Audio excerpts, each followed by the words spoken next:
Hey! Booster buddy! Booster buddy! Got a jab injection in our arm, booster buddy! How you doing?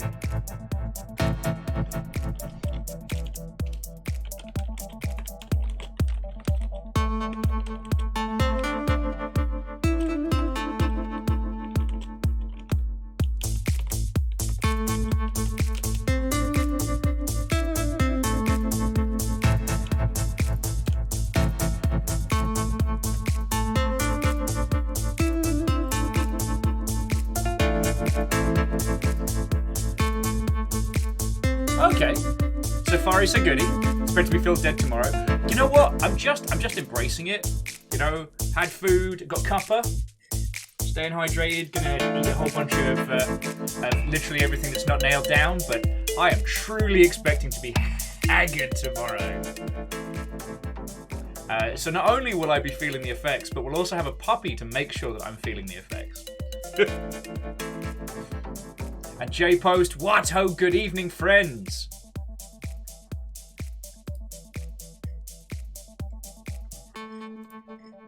And I don't usually do this when we start off, but I was exposed to something.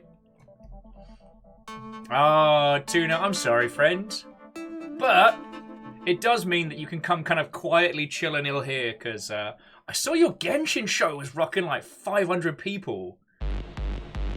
Like, that was feckin' cool. Oh, friends, for those of you who don't know, Tuna put his Genshin account on the line for a draw thing yesterday. It was feckin' tense. Okay, sorry. So, Tuna, Chatot, J-Post, what ho, friends? Chatot, I just got my... I got my vaccination booster this afternoon.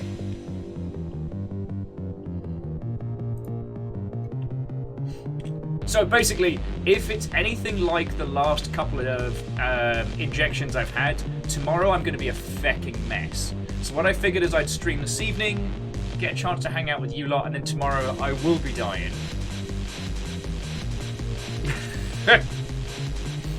And Chato, I can confirm that Null and I are not the same person, because I did interview him once on the show. But you know the whole thing about the cradle from the Thief games and Null's involvement in that, right? Oh, also, to the sensual Kitsune, what ho, friend. And thank you for asking. The booster hasn't kicked in yet.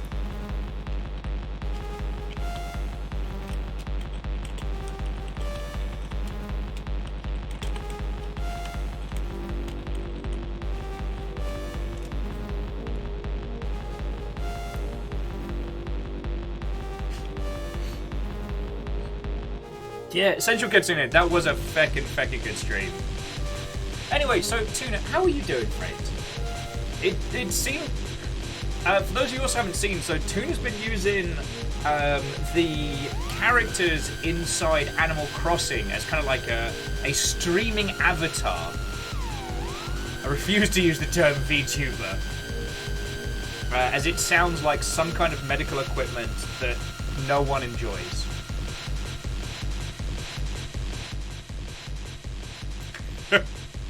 Wolfcran, why are you awake? You're on, like, European time, right? I mean, what ho, friend? Glad I can keep you company for a bit. But yeah, chat, it seems like there's a bunch of us that were all, like, boosted buddies today. Thank you, Fiona. It's Fiona doing ours. So yeah, Fiona and I got our booster shots today. We also gave both the dogs a wash, of which they are both thoroughly unhappy about. It was a whole saga. The getting the boosters, not the dags. And yeah, it seems like because Caffeine got his today, Bacon, Null, me, Fiona, a bunch of people.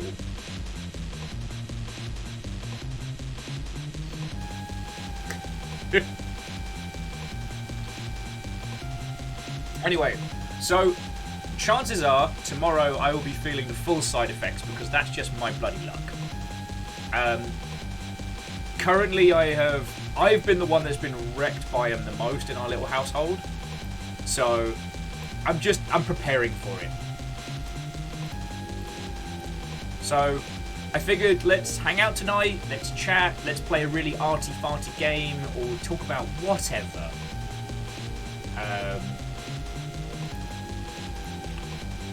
Who wants to sing? Oh, and Captain Stephanie Barnes, head of House Valkyrie, thank you kindly.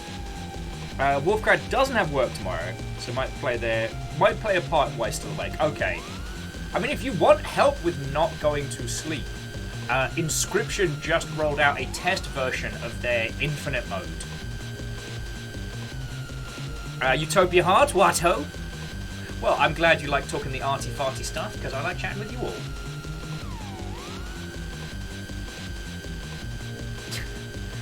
So Aiden, what ho? I'm gonna roll the spice dice on this one and guess, is it yourself? You could be making another video game right now. That's a thing you could be doing.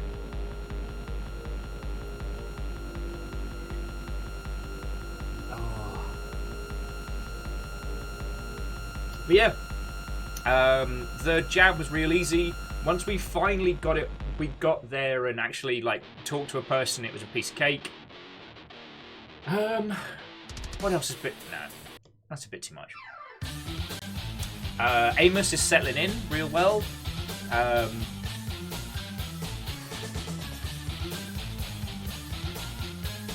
don't really know what else to say. Like, River's enjoying breaks from Amos's very, very excitable puppy-like nature.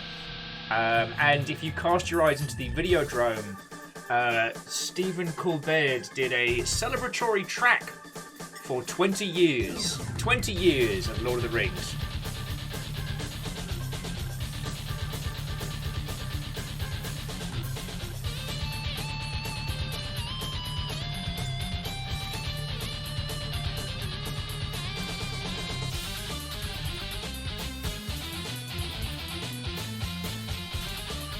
Wolfgrad, abso-heckin-lutely. Like, I'm not going to spoil anything from that video because it's a feckin' adventure. But give it a watch, you deserve it. Oh, and we do have some good games industry news, despite the slew of nonsense.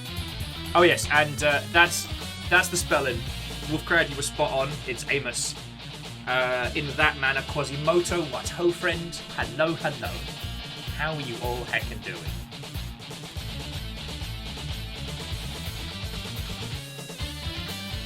Currently, Amos is having a big old snooze, but he's had a big day. It's a big day. This Twitch channel just got boosted. Fearless, thank you for 200, mate. And yeah, this channel is multi-boosted now. Although, just as a quick aside, I don't know if you all saw the maps breakdown of the Twitch boosting system. Guess what? It does nothing. It does nothing. I don't know if you all saw this doing the rounds a while back. There was a trial for a paid boosting system on Twitch, where viewers could pay to get their channel shared more. The months are many, but the days are few. So lift up your glasses, friends. We got nowhere to be tomorrow. It's Sean Peoples' Watto, friend. And dude, thank you for 38 months on top of... Okay, it sometimes feels contrite to just be like, thanks for 38 months. Like, Sean, you're a fucking badass. And it's a real compliment you come hang out here as much as you do. So, I do, thank you. Plus, touch wood. We've got... I'll be booking my flights to GDC in the next day or so, because it turns out I've still, after the saga of booking my last flight, I've still got credit left with Air Alaska. So, looks like GDC, here we come. Captain Stephanie Barnes, Watto. You know what? I think the timing, everything was pretty good. Because Captain Steph says they're not ready for... Oh, sorry. very quickly before I jump onto that one. So Jedkizi, to Dreamer, Bayonort. What ho, friends? Come on in, come on in. But what I was going to say was, like, Kyle can't make it tomorrow. I am no doubt going to be wrecked from my booster shot, because let's be bloody honest, I don't give myself time to recover from things. So I'm going to be feeling it.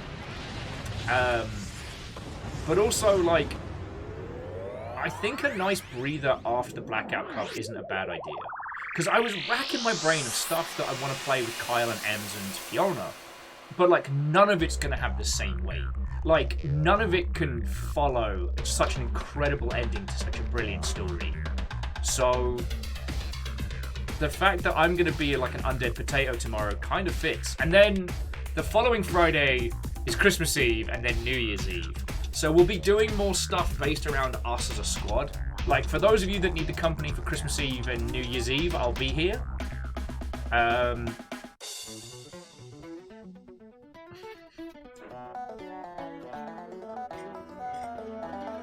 Sean, I don't know what the odds of next GDC are happening. I'm hoping high, but if I book the flight and then it gets bumped again because of a new thingamybobby, be it like a variant or a kaiju or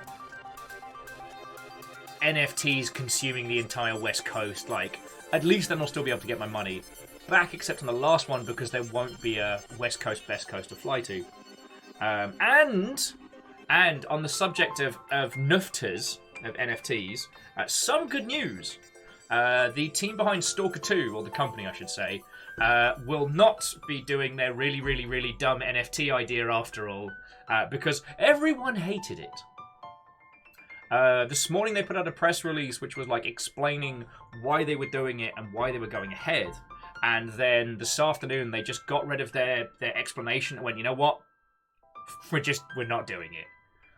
It was that easy to walk it back. So I'm going to be looking at Kickstarter side-eyed for the rest of the year, being like, you can still cancel this. You can still say no. Yeah, J-Post, same. And Wolfgrud, I'm not touching that comment with a barge pole. I know what you're saying, and I agree, but we're not going into that route at all.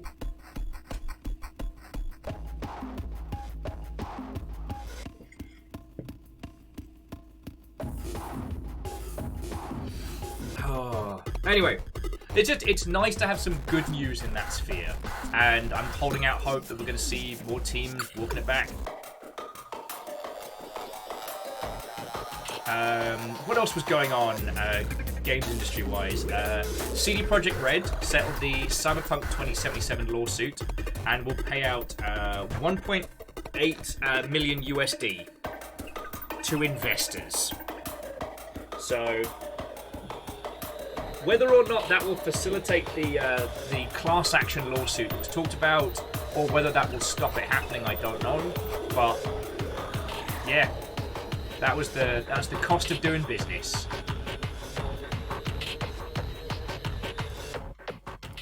I mean, if you want gnomes, that's how you get gnomes.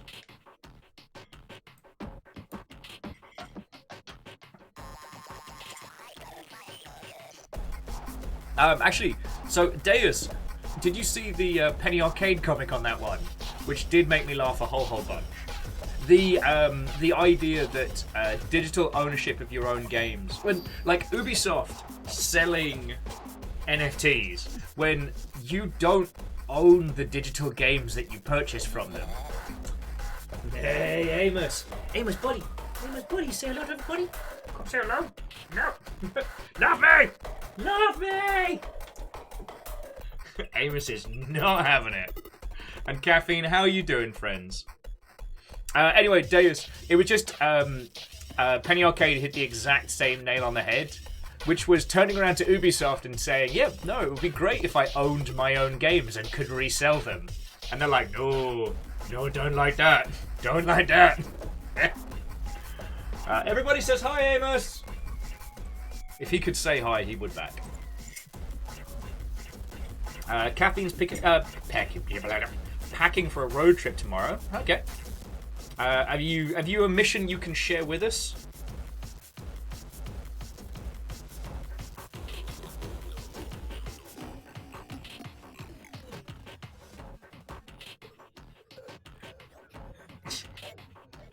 Numbers is glooming some havens, so just lurking. The booster was real easy. I made a joke saying if I could slip the guy a 20, would he give me the super soldier serum? And he dead eyes me and goes, would I be working here if I had the super soldier serum? I'm like, yo, you could be like stealth Tony Stark or something, you know, just dishing out good powers to people. And then I joked and said that I wanted control of spiders. Thinking about that now, not a great power. I could have asked for better. And Ems, I heard! Congratulations, like, sincerely, friend. Friendos, Ems managed to get a brand new gig, which I'm real happy for you. I was just saying to Captain Steph, like, I'm not ready for Blackout Club to not be a huge part of my life tomorrow, so I'm kind of glad that this booster's probably going to kick the shit out of me. So I'll just be lying there. River's doing a great impression of where I will be, lying in that little plague pit over there, and slowly like unraveling. That way, I won't be just sitting around on. I won't just be sitting around here making sad noises at the Blackout Club launcher. Oh yes, and as Deus pointed out, I believe that Ems's job description was be gay on Insta. One that I feel the qualifications are sound. Yois, River. Yois. Did your ma'am give you a bath? Oh no, she's so mean. She's so mean.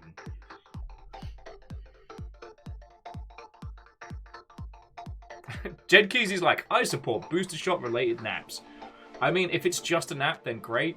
Most likely, I'll be like a little shaky golem in the corner, just being like, precious, love me.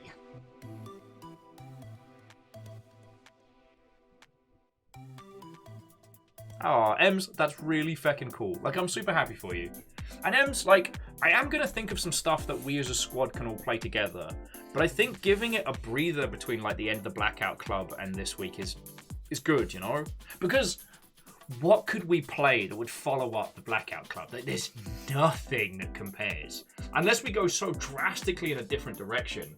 And then, I mean, I don't know if y'all are ready for Will tier weirdness, but I've got a few I've been saving.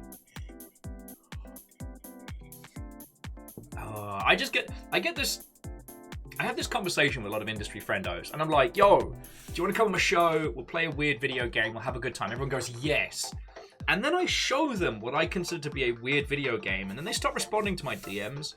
I'm sure it's purely coincidental. It's not that I have a weird taste in video games, it's everyone else who is wrong.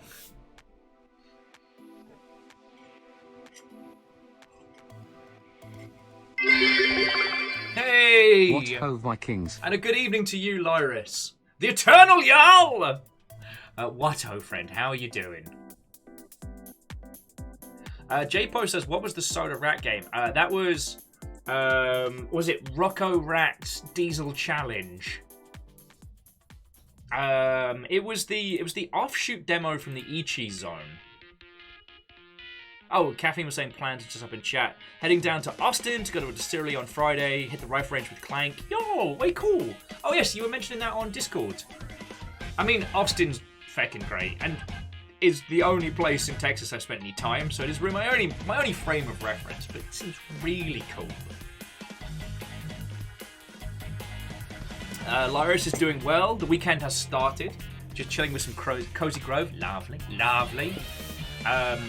Oh, the game I've got for us, by the way, this evening is super slow arty-farty. I mean, like, we're just gonna go through a drifting and haunting walk through a building reclaimed by nature. Like, that's the pitch. I'm fucking down for it. Mr. Squarepeck, I've not played Sewer Rave yet. And Star, what ho, friend? Hello, hello. Sorry for tagging you out of nowhere, but I needed people to talk to about the Inscription standalone mode, and one of the common feedbacks from Inscription was I wish I could play through this bit just as a standalone roguelike. And so that's been added. And I was playing it last night. It's fucking brutal. It has this fascinating thing where there are challenge levels to progress through. And alright. So you know how on some of the Halo modes you can choose the modifier skulls to turn on to kind of tweak the difficulty? Or, I mean, back in the day there used to be the old Laszlo runs and stuff like that where you'd be turning on everything on Legendary just to make your life a misery for whichever weekly challenge was about. But this, you get to... There are multiple modifiers to make your life more difficult.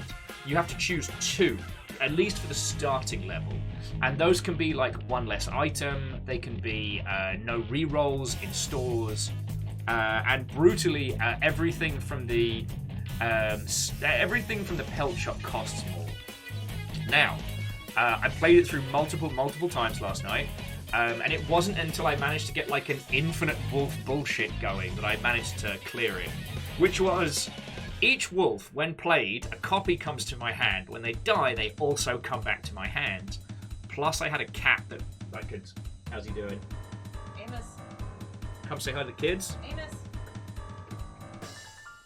Come here. Yes. Boy, you caught on to your name real fast. No, he's going to the bedroom. He's good. Hey, Amos. Amos wants naps. Yois, you Huh? can hang out. Just to those who might not have met him, this is our newest. Hello, buddy. Amos. What are you doing? So you want nap time? He's just like... Okay. Alright, let me show you all. Sorry if it gets a bit shaky cam, but there's Amos and there's River just hanging out. Look at these 2 cuties! Look at these cuties. And yes, that is an upside down Valentine's Day Bulbasaur. Because I accidentally bought Fiona too. In my defense, I was very drunk. Really cold. Oh, no. So dramatic, Poppy.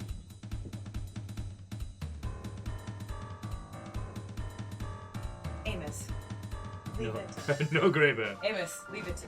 Come on. I'm gonna go this way. I know you're gonna follow. There goes all the dogs.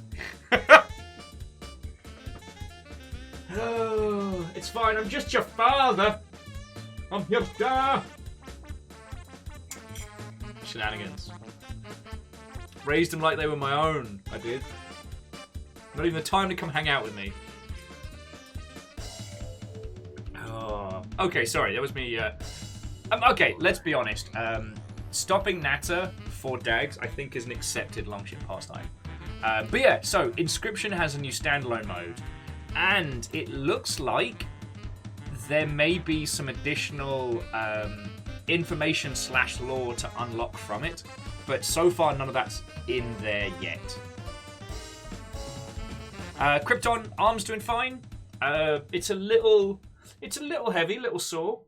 You know, it hasn't swallowed up to the side of a beach ball yet. Oh, in other news, the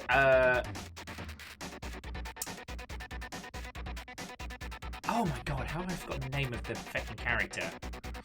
The imposter from Among Us has been added to Samurai Gun 2. I've not played against him, so I don't know how he is. All he has to do is not be as bullshit as Minute, and I'm happy. Let's move this up a little since this state of the box fort slowly forming here. I will agree with you, Mr. Squarepeg. Does seem sus. More research may be required.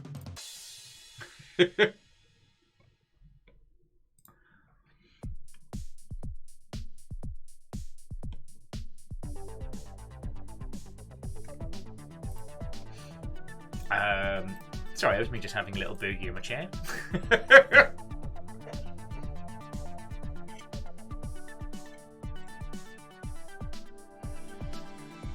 What else has been going on games-wise today? God, I'm just trying to remember now.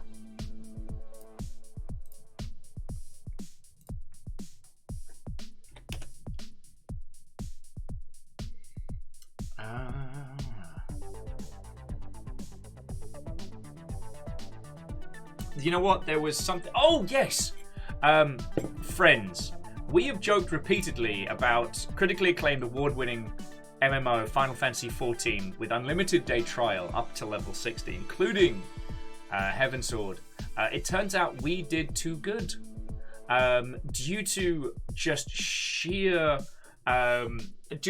server queues and the amount of people attempting to play at once, Square Enix have pulled Final Fantasy XIV from sale until the servers calm down. Now, I don't know about y'all, it has been a long time since I heard that. Not just the, look, I'm really sorry, the server's going to be a bit busy for a while, but it'll level out. But we have to stop selling this game. We've done too well. An Abilas Watto, friend! How goes it? I think you saw, I was showing off your Lego creations on Twitter. I got so many DMs being like, yo, where do you do this? Can you hook me up? Yeah.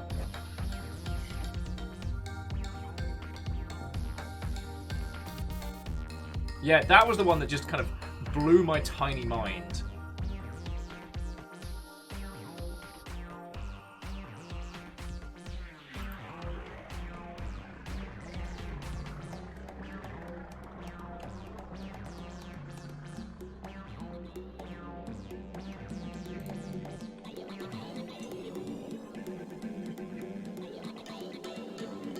Oh wow, sorry. Jonas was saying that it's not just that. They've also given all active subs 21 days to help those that can't play. Feckin' yo! So that's like an extra month worth of free game time. That's really feckin' cool. That's really feckin' cool.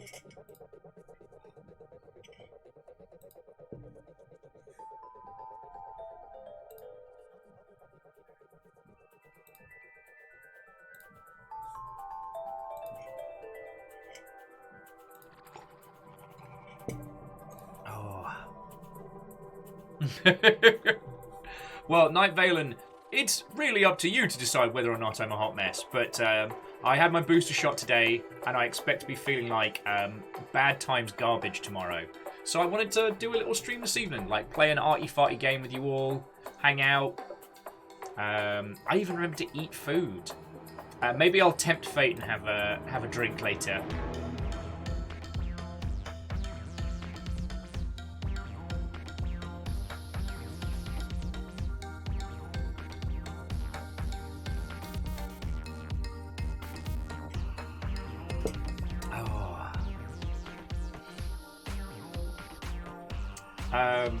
Sorry, I went into outer space for a second there. I do apologise, friends. I guess there are some side effects already of me being stupid. What else is going on? Oh, okay, so friendos, I'll put an announcement about this up later on today. I'm sad to report that the Brothers Fabuloso will not be happening this Saturday. Laura's having technical issues, and I suggested to Zalavir if he wanted to play something else, and he was like, you know what? I'm gonna have a rest. We have a day off. And I'm like, what is this rest you speak of? This day off? Teach me your ways. So friendos, on Saturday, you're stuck with me. You're stuck with me. We're gonna play some Dark Soulsian nonsense.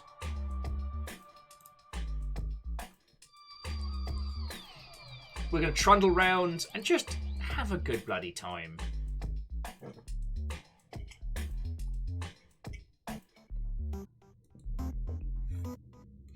Like, that really is all I just want to do at the moment.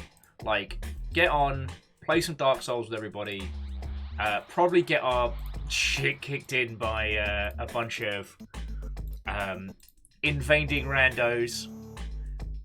There'll probably be a fight club, there'll be all kinds of glorious nonsense.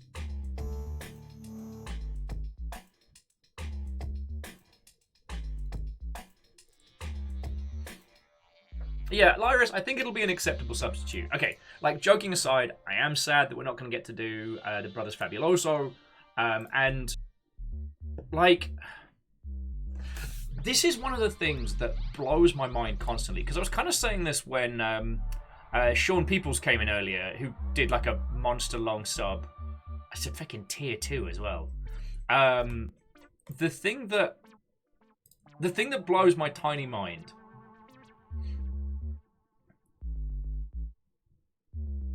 The amount of cool people that we do stuff with and hang out with on the daily here in our little corner. Like, friends, Space Warlord Organ Trading Simulator was front and foremost on Microsoft's marketing stuff around Game Pass for December. Despite Halo coming out this month. Like Microsoft and journo outlets sung the praises of that game, which was feckin' cool. And by the way, I'm still one Chivo away from clearing this. So, not gonna lie, gonna be thinking about that for a while.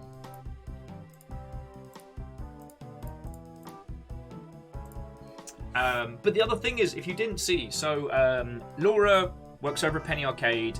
I was at PAX Unleashed, Unplugged. PAX Unplugged. God, I don't know what PAX Unleashed would be like. Very drunk. Anyway, was it PAX Unplugged? And if you haven't seen Laura's work before, Laura does these glorious comedy banners that you can find around any of the PAX events that she's working. Last PAX Primes one, or PAX West, Laura from work did this incredible hot takes menu that it was like a archetypal like faux Chinese takeaway ordering, but it was like different flavors of hot takes. You know, like feckin' glorious. If you didn't see it, I'll pull the pictures out and I'll throw them in Discord. And the one she did for PAX Unlimited was this little sign that says, stand here to never talk about NFTs. By queuing here, you agree that you never ever have to hear about or talk about NFTs ever again. No, seriously, it's like... The children scream! Can you hear that?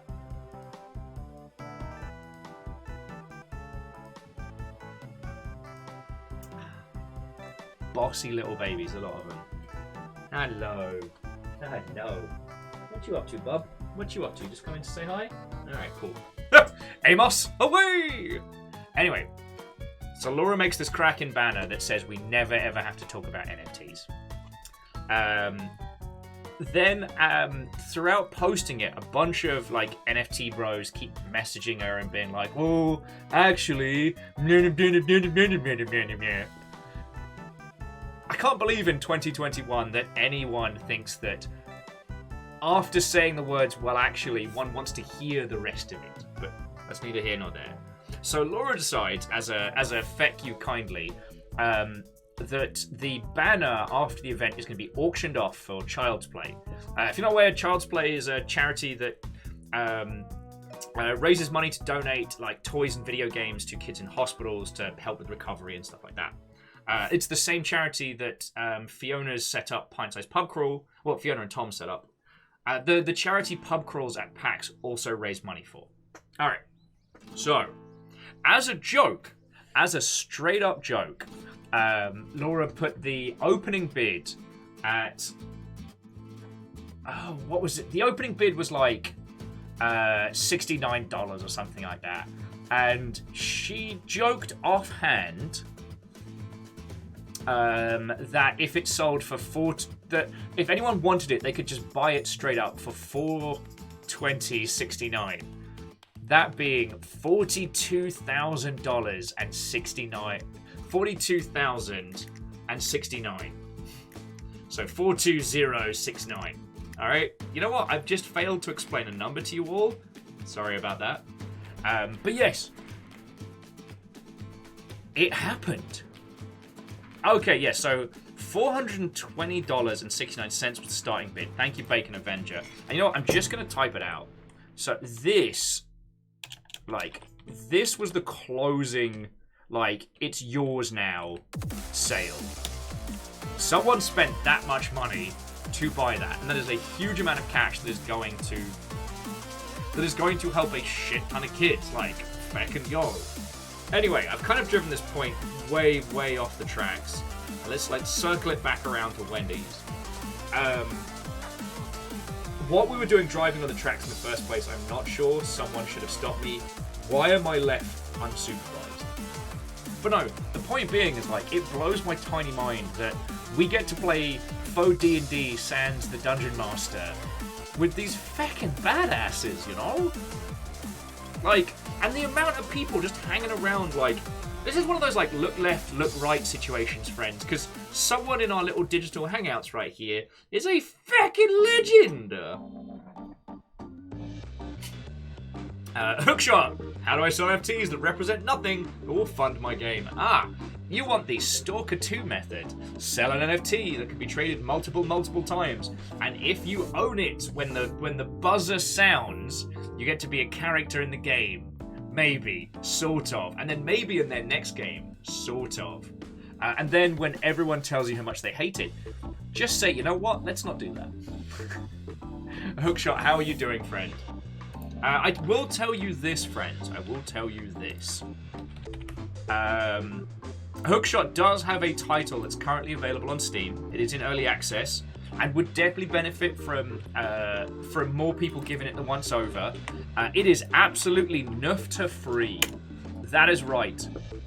You can acquire the game made by Hookshot right now, and it will have 0 NFTs or NFT interactions. Like, here's the thing. You just have to say that you're not doing the dumb thing right now to get good press. It's like, yeah, Krypton, no blockchains here. I don't know how Hookshot did it, because to hear Ubisoft and Kickstarter tell it, it's like, how do you even make things without the chain, without the blocks that come with them? I don't know anymore. What is reality? Sorry. Will's being a silly bugger. But no. Hookshot says they might sell pixels in the game as NFTs. Maybe when you finish it, you know how like sometimes with famous stage productions they'll sell pieces of the set.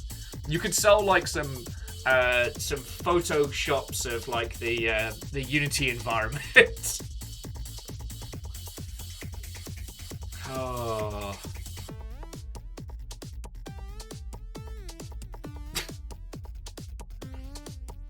Anyway, Hookshot, how are you doing? And friends, joking aside, please do give Lightsmith a look. It's still early on, but you know what? There's something special to it already.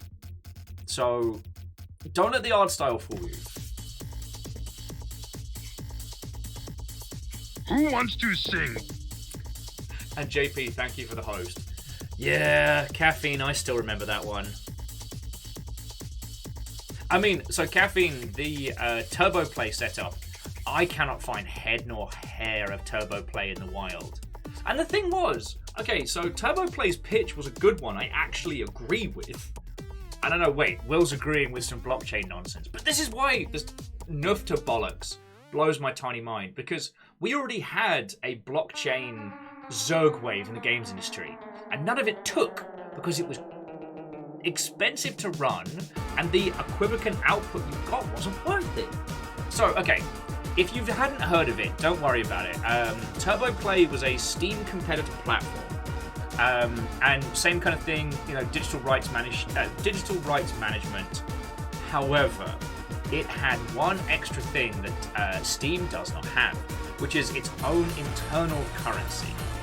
So that is to say that Turbo Play's hook was through Turbo Coins, a blockchain minted currency that only exists within the system.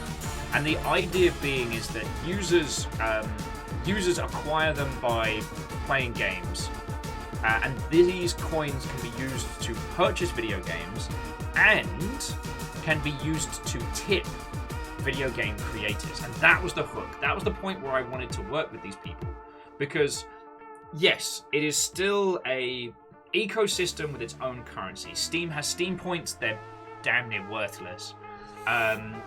Twitch have bits, which is more like a tipping currency, but it exists within the system. And Turbo Play was going to have these turbo tokens. But just like bits here on Twitch, if you encountered a game you really liked, you could take those turbo tokens that you've just acquired from doing stuff and be like, yo, here's 5 tokens, 10 tokens, here's 100 tokens. And that is translated into money directly for the developer. Because right now, we don't have a good way to tip our creators. Early access is good, but what can you do in early access? You can make one purchase, and that's it. Patreons aren't bad, but only so many kinds of games can support a Patreon method.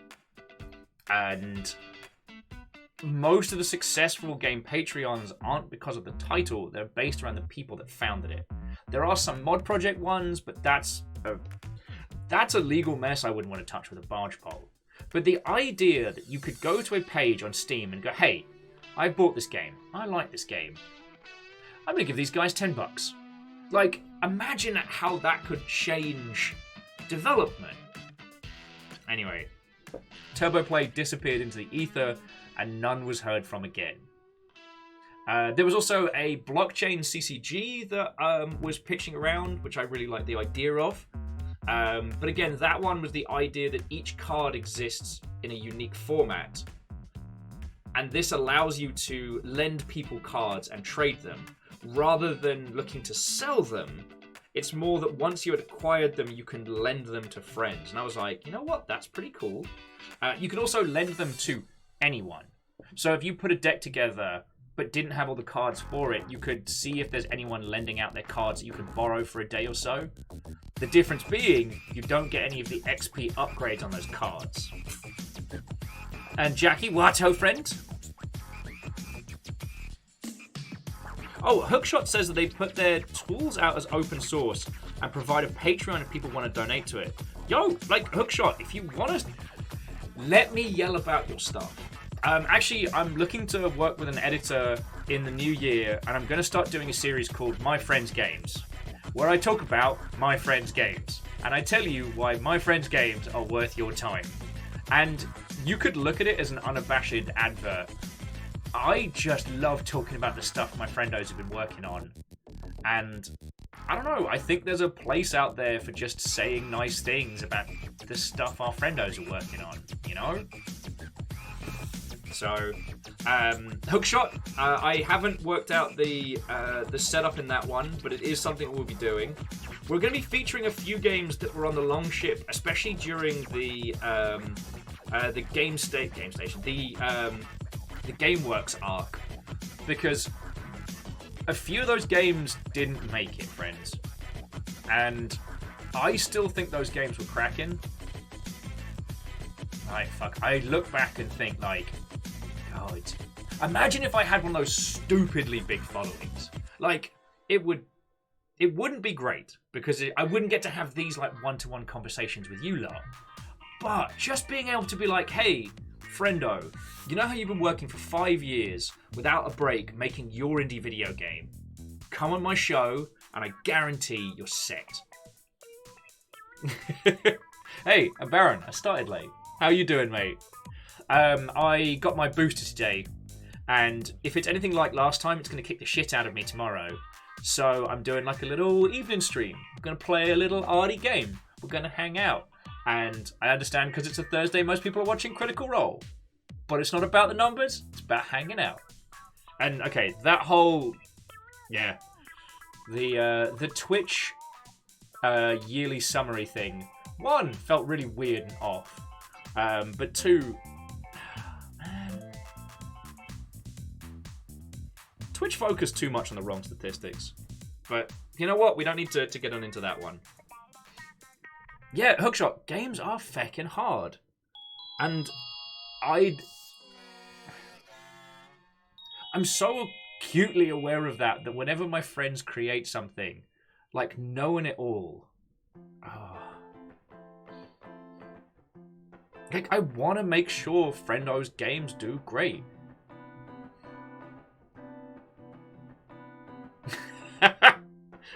Will apply a Viking Septiceye, Viking Biscuit. God. I mean, okay, you know what? It's very arrogant to say I had the chance to take that path.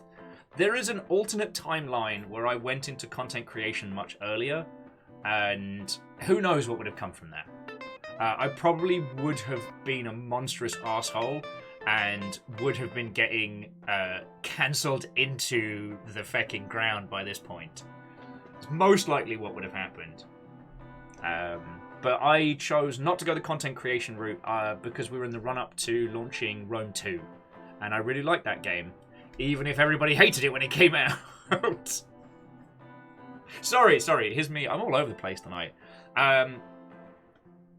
Caffeine saying I'm good for another 11 minutes.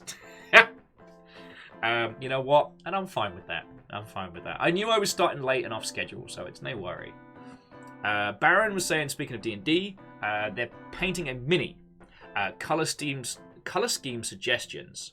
I think we need to know more about the miniature in question. Baron's like, might have been a monstrous asshole? Ugh. Oh, and Valkyrie Lantern, Plateau. I just think about, like, for those of you who don't know, like, I went way off the rails, like, 4, 5 years ago? No, it's going to be like 5, 6 years ago now. And, okay, I mean, like, there were reasons, but the reasons aren't necessarily important. Oh god, I was an absolute fucking terror. I cheated on my partners monstrously. I was obviously not doing illegal substances a lot, because, you know, to endorse that would be illegal on this, Twitch.television, and Mr. Twitch is very, very stringent about that. But I was also definitely not sleeping and drinking too much, and it was very bad. And I look at some of these individuals who gained massive followings when they were very young, and I worry, like, what if they break bad? Like, poor Mother Hubbard. So yeah, I can imagine being in a situation of having that large an audience while having a big old emotional and mental breakdown. Yep. Would have been bad. Okay, so the miniature in question is a Dragonborn Paladin. J-Post immediately goes, bisexual lighting? That is the style. Caffeine suggesting burnished gold accented with a dull metal plate. I always like the idea with Dragonborns as giving them scorch marks around, like, the collar and wristbands, as if occasionally they've just gone like, you know, coughing up a hairball, but it's just fire. Like, oh, I'm so sorry, I've got something in my throat. That's how I like to imagine it. You know, if you or I choke on a piece of a bagel, it's not pretty, but it's not going to light the curtains on fire, you know what I'm saying? On the plus side, though, toasted bagel comes out. No such thing as untoasted bread when you have Dragonborn around. This is amazing. You have a paladin that makes infinite toast.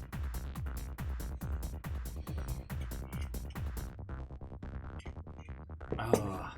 Anyway, friends, whatever I was just talking about right now does not matter because infinite toast. Oh, yes, I was talking to you all about my friend's games. So yeah, I want to do The Void Reigns on Her Heart. I want to do The Church in the Darkness. But I also want to revisit things like Supreme Courtship, the Supreme Court dating game that sadly didn't manage to get publisher funding. And I also want to touch on Elo Hell, which was the initially proposed to be episodic but sadly didn't manage to do well enough to continue. The game which was kind of based around esports without referencing any of the big esports directly.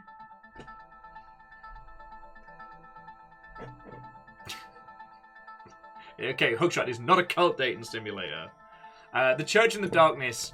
Okay, as much as I'm going to have to hear about cult nonsense for the rest of the evening, The Church in the Darkness is incredible.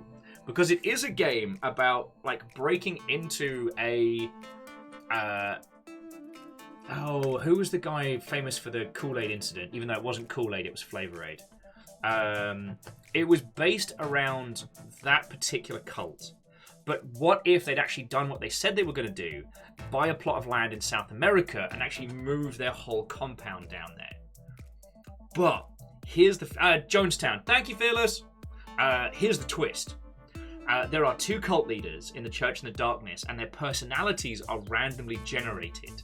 So, even though it's a stealth 'em up game, you're like an ex-CIA, wet work Mother Hubbard. You don't know if you are going into like a mind-warping military cult with an aggressive, near suicidal ideology, or if these are 2 genuinely lovely people running a compound of people who are kind of sick of the whole commercialization of American religion and things like that. You could be the goodie or the baddie. You have to go in, you have to save your nephew, and get out. But if your nephew says, I don't want to go, and is it okay to leave them? Is it not? If you knock them out and bring them with, are you actually taking them away from this genuinely wholesome environment? Or did you save them from this brainwashing murder school? And you have to work it out by listening to the announcements and by investigating.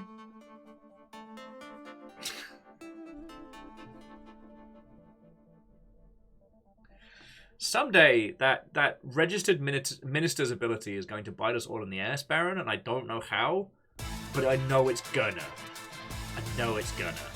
And yes, as Caffeine says, it is not a cult. There are tax forms involved with cults, which we have not filled out. I just realized that saying that out loud doesn't make it sound better, that's for sure.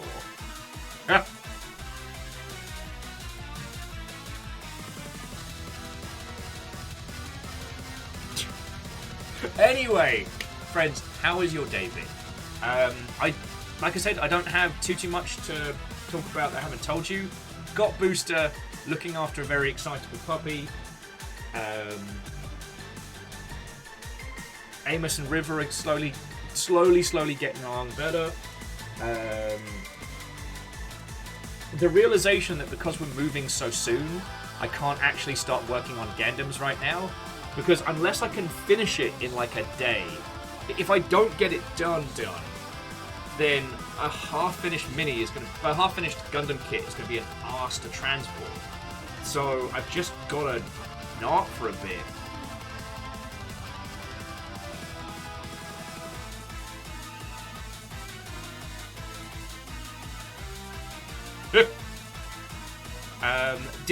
Baron, did they use the term sack of gravel?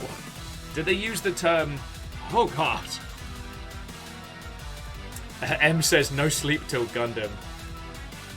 Agananiki says starting a Gundam while moving is a great way to lose Gundam pieces. Yeah, welcome to one-legged Char.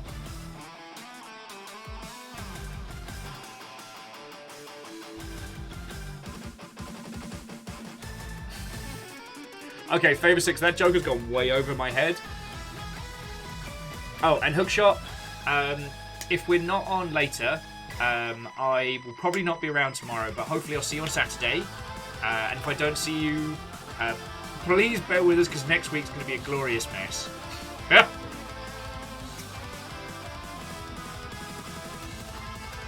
And Phyllis, you know what? Happens to the best of us. This is definitely one of those times, both creative and professional projects, they'll be there. You look after you, yo. You look after you. Though I did see your finished Arbalist build, and so fucking cool. Actually, how was the Arbalist kits? Because you never really know. Sorry, when it comes to kits outside of the standard Gundam sphere, you never really know.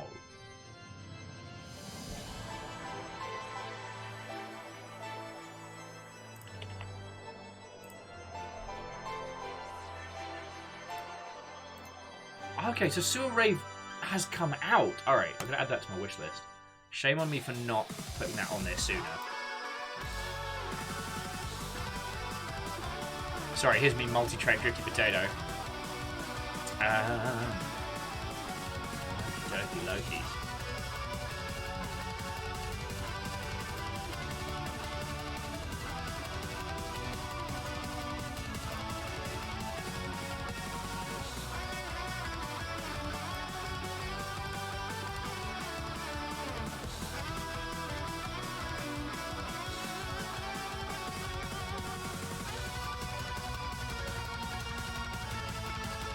Hey, Bird Stink, Watto friend. Currently, the immune system is doing great, but as we both know, it probably won't kick in until tomorrow. In which case, I will be having a bad time. How is it going with your good self? On the kits conversation, Fearless is saying the Obelisk kit is exactly the same as the Aggressor Squadron, with some different head, shoulder, back bits. Okay. It just, it's that thing that... It's easy to forget how fecking good...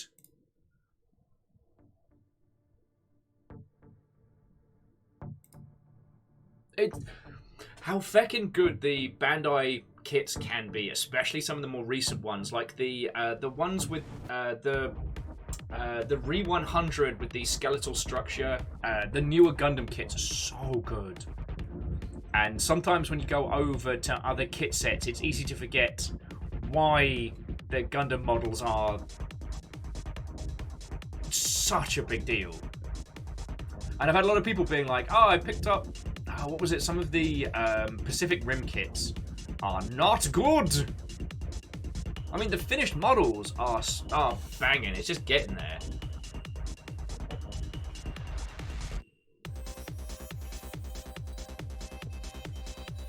Fearless saying they're a little frustrated. They can't seem to get one of the shoulders to close its heatsink cover. Interesting. Fearless is saying they also love that the M9 pattern kits have the head able to hinge forward, which is how you access the cockpit in the fiction. Yes, it is. I mean, I'm always a sucker for those little details, like the accessible cockpits and stuff. Most of them have it in some capacity. I mean, the big old Psycho Zaku here has this really intricate, like, opening, sliding, unlocking setup when it comes to finding the teeny tiny pilot inside. But then on the flip side, I've never really opened it much. Also, the tiny pilots are so hard to paint. So feckin' hard.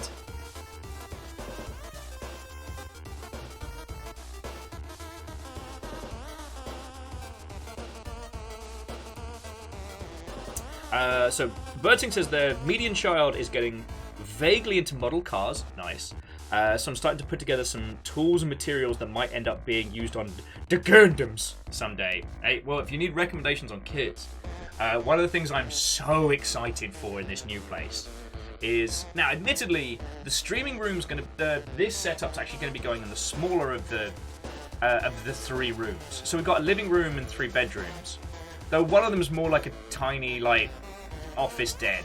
But what I can do is I can have this thing. I can have this set up here, next to the wall, and then we can have a Gundam set up here.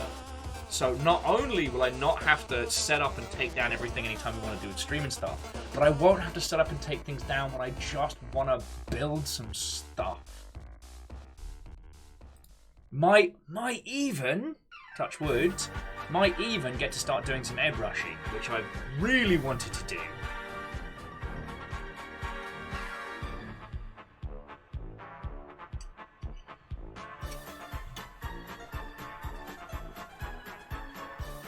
So yeah, that's the dream. That's the dream.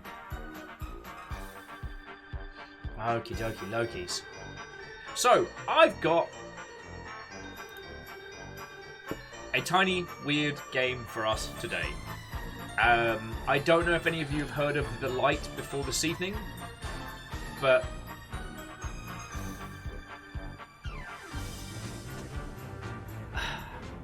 it's just an environmental exploration title. We're just going to walk through some buildings slowly reclaimed by nature and just have a gorgeous little trundle through some indie nonsense. And I think that's what I want to do tonight, you know?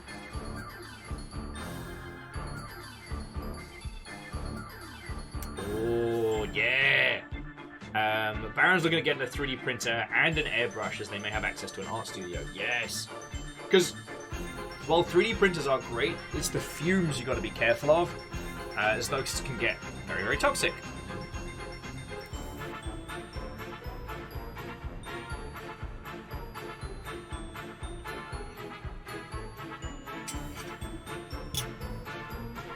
So,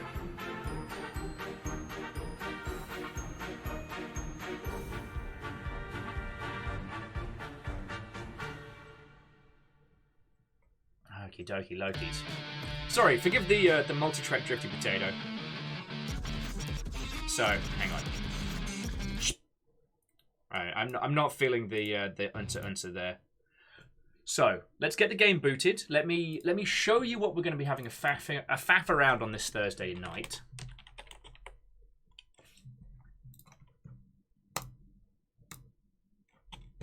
And after that, like, just natter about whatever we fancy. Chrono, how are you doing this evening? Watto and welcome.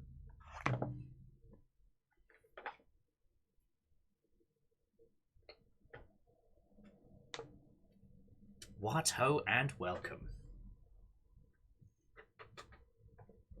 I'm also real glad we're getting the chance to just hang out this evening, friends, because alongside with tomorrow probably being a fecking write-off because I'll be a plaguey mess. We are moving house next week. Obviously, the PCs will be the last things to go because we need those to work. But like everything around Longship HQ Mark III, yeah, this is Mark III. Everything around that is slowly going to get taken down. So hopefully there won't be too much interruption of service. But if there is, there might be a lot of streams from Will's phone.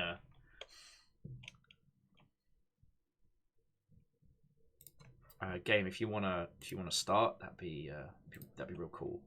That'd be real cool.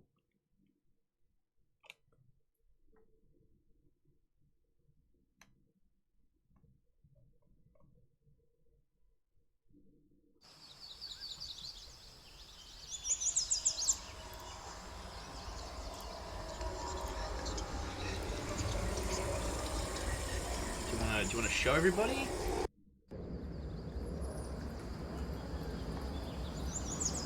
Oh, okay, we're just jumping straight in. All right.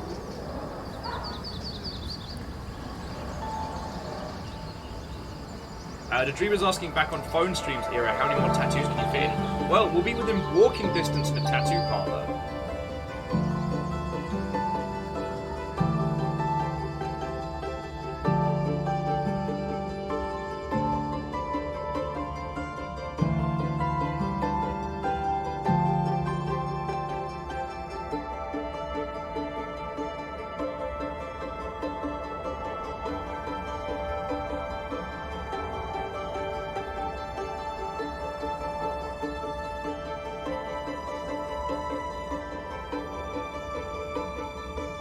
Told you this was pretty.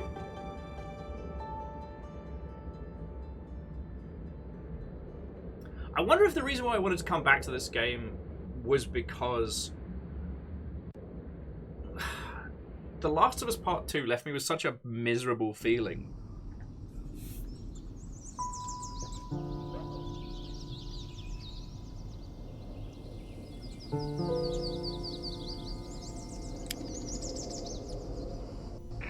And I really do love the aesthetic of like very, very urban or suburban environments reclaimed by nature.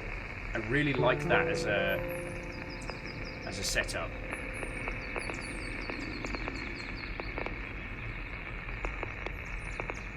Hey, you're Mark's out, mate.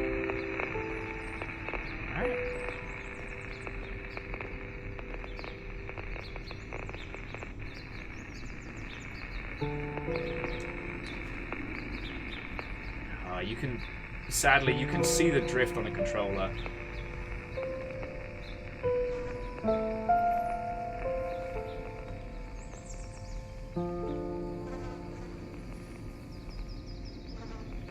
Are we ready to do this?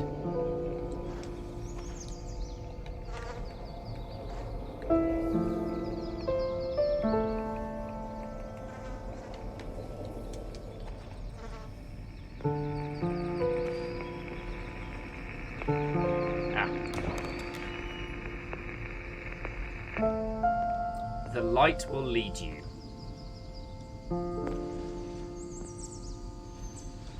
Yeah, might be useful. But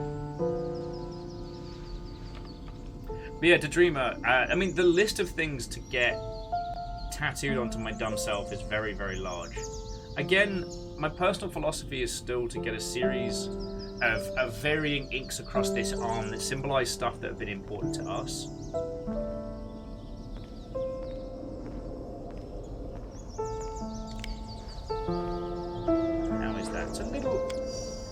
frame skippy, a little.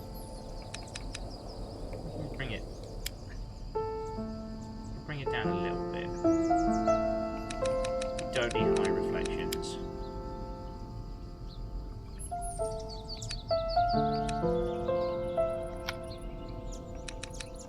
Let's see if that helps. There we go, it's a little bit smoother. Considering this is a very visually charged game, I want to make sure that you all are getting a good experience.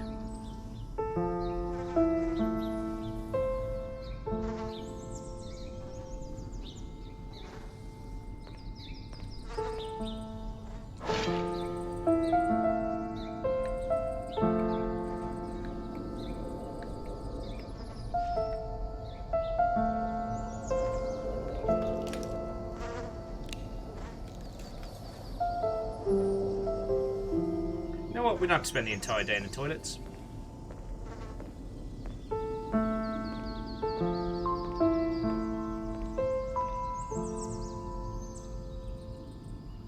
Oh, bacon. Hey, no worry, friends. No worry. That should help.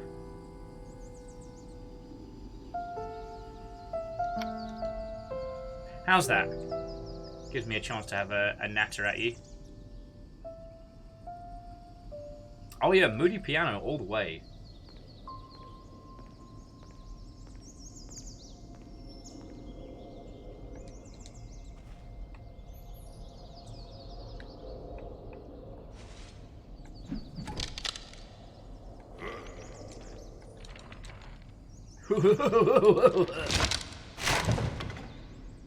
So I'm trying to think what would be the next thing I'd have to get, like, ink-wise.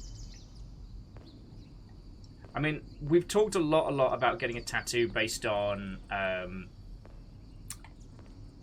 one shot. But then again, that's not been something that we've played as a group. I mean, that's one of like the highlights from the before times, but we as a group of friendos haven't done that here. So I worry it might be lost on some individuals. This is lovely. Oh, no, maybe less lovely, maybe just unsettling. Alright. Gonna put this away.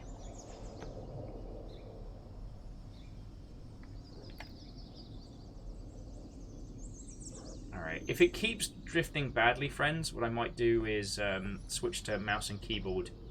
And I'll try and play it as softly as I can.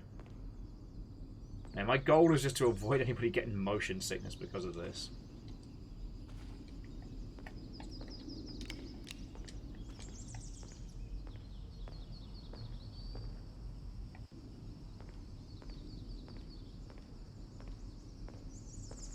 Okay, Phyllis has the grand challenge. They haven't had dinner. They don't know what to eat. Also out of booze. Dun dun dun! Well, I mean, it's a Thursday evening, so you don't want to go hard. Unless you have tomorrow off, in which case, feckin' we.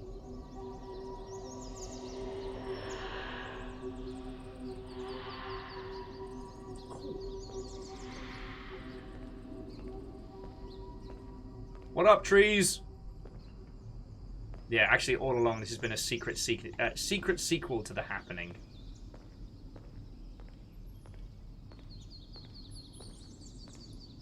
I will help you, or help you. It does sound like capitalization. So Birdsing says this reminds me of middle school. Interesting.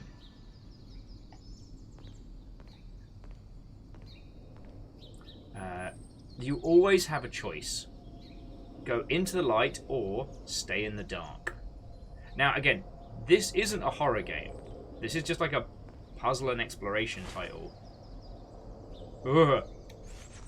People with legit vertigo. Maybe don't look. Yellow door is locked.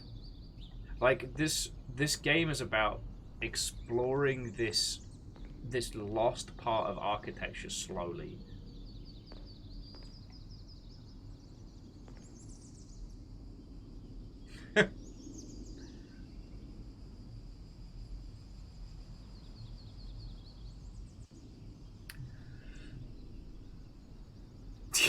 Yeah, Ems, it is the sequel that retroactively fixes the happening. Yes, that's what I'm hoping for.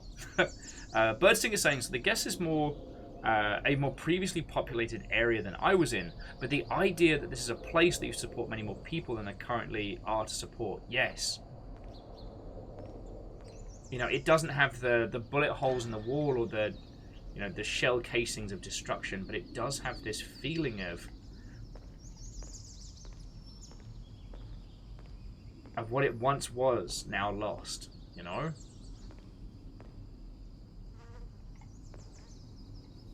It doesn't feel like there was a great catastrophe here. It feels like people just stopped showing up one day. And that's alright.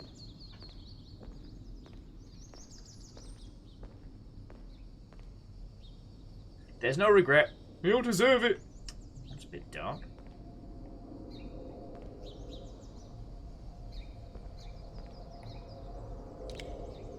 Berting was adding just the sense that everyone left for a long period of time, right? Oh, okay. So Ems is saying that from the other room, that's a Russian translation of Maslow's pyramid, aka the Pyramid of Needs. And so they've got what, like,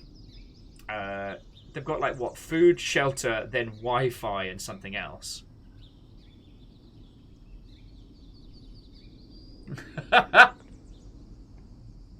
You know what, Fearless? That's probably not a coincidence.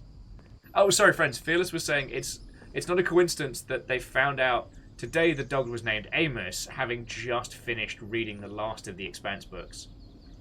No spoilers, but how was it, yo? Although, in fairness, Fiona's been the one reading the books. I like the idea. Oh, God. Sorry! It's a good idea to check that wardrobe. Okay.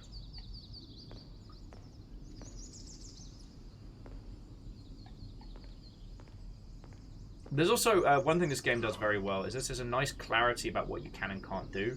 It doesn't feel like Myst where you're just like insta-clicking on... Don't be creepy. Again, not a horror game.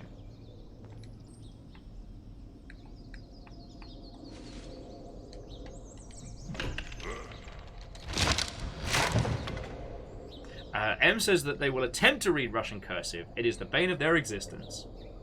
It's not... I mean, reading some people... like, God, I can't even speak tonight. So sorry, friends. Reading regular cursive is very challenging. Alright, when you understand the orders,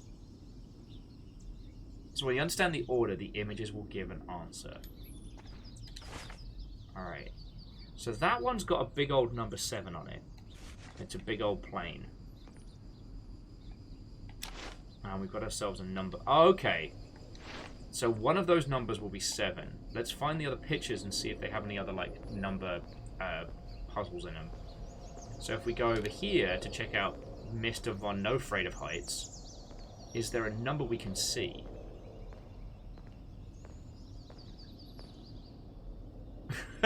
Try 451. I should. Now, that one is 0, so we've got 0 and 7. Alright, now we're just going to find the last one. Piece of cake.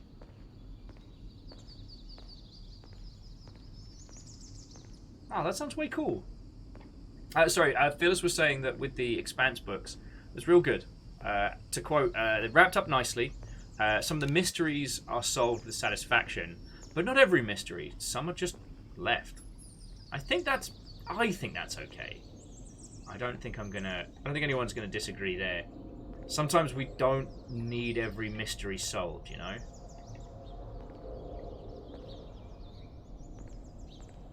Turn that on. Ah, we can. Lovely. Alright. You are a plane on a television. Hello. Although, it looks more like an after image, you know? Like, in the land before screensavers, you know what I mean?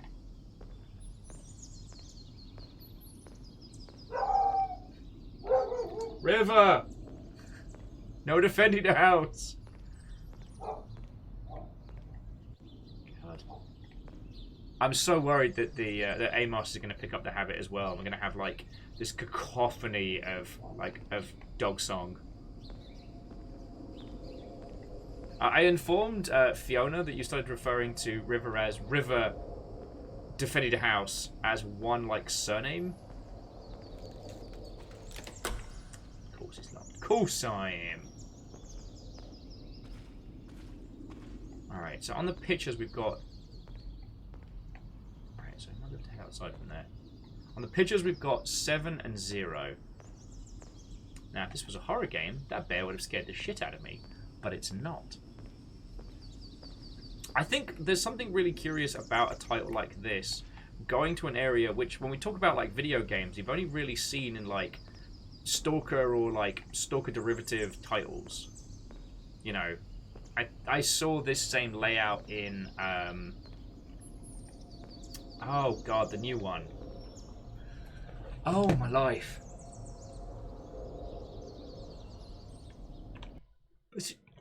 No, I gotta check again.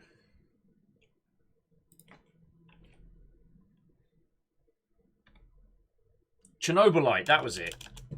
Why do I think... Oh, because Shadows over Pipriot's one of the Stalker games. But yeah, like Chernobylite put us in a bunch of environments like this, and it felt right. Oh. Now we have a map. Excellent. Also, friends, this game's only like a couple hours long. Like... 'Tis very brief. Shite, what was I saying? Oh, no, I was just touching on how, like... Oh.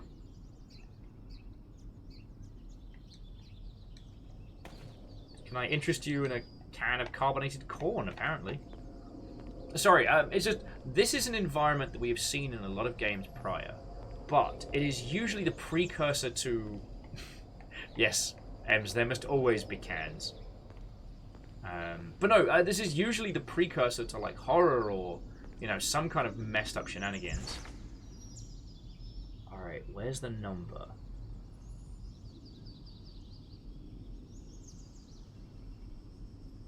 Because we have 7 and we have 0.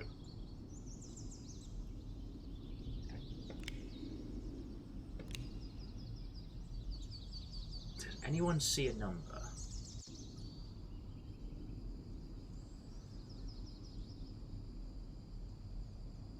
I mean, Favorsic, that is hopefully the goal. Just with less of that feeling being conveyed by the medium of bark at everything that tries to deliver mail outside. Is that a 1 above the building? That would make sense. So that'd be 701 or combinations thereof. Okay. So we can, if we need to, we can brute force it.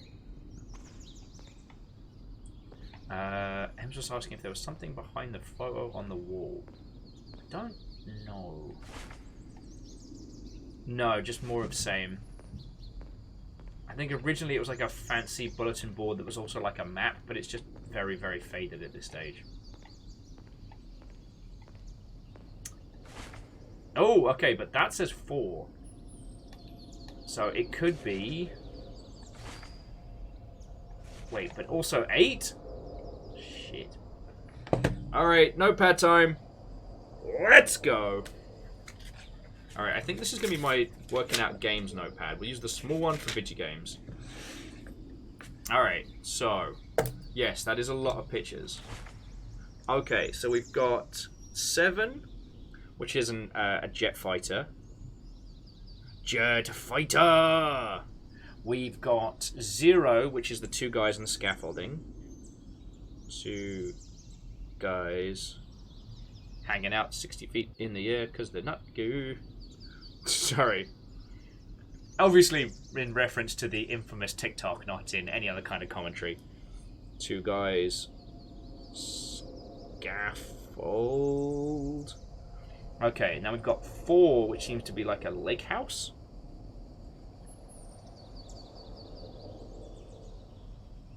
One was the...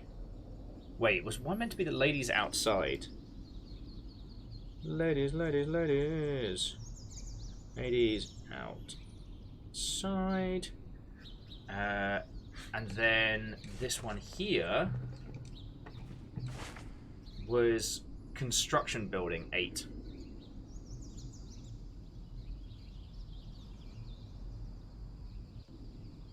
Alright, let's see what else we can find. See, I thought get 3 of these and then we'll be able to easily crack into it just by working out which 3 we need. But the clue did say you need to know the order they come in. Ooh, free bog roll. Or as they say in Scotland, shit tickets.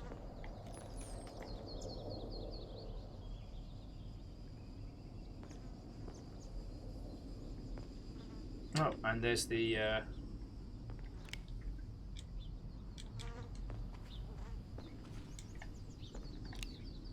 There's the wardrobe that we yoked into space.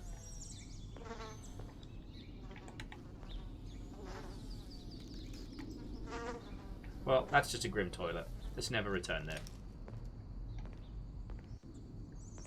You're right, Lyris, it said we need to understand the pictures to get the order. Alright. I wonder... What could we... Oh! This opens. Ooh. Except for... I think... We might have already been through here? No, we did not go through here. Okay.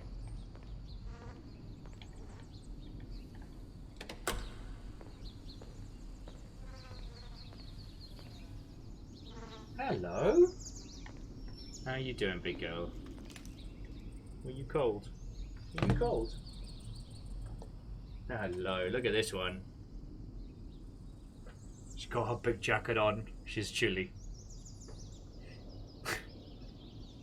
You okay there?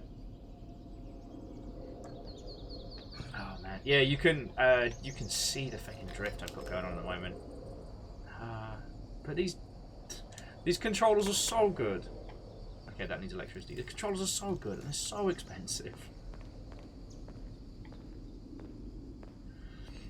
Okay, now we couldn't get into 2 or 3.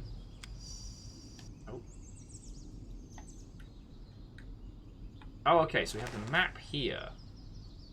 Archive, admittance, teacher class, security, stairs 1, stairs 2. Okay. I think what we might need to do is find the other steps, which I believe are around here, or have a quick trundle outside.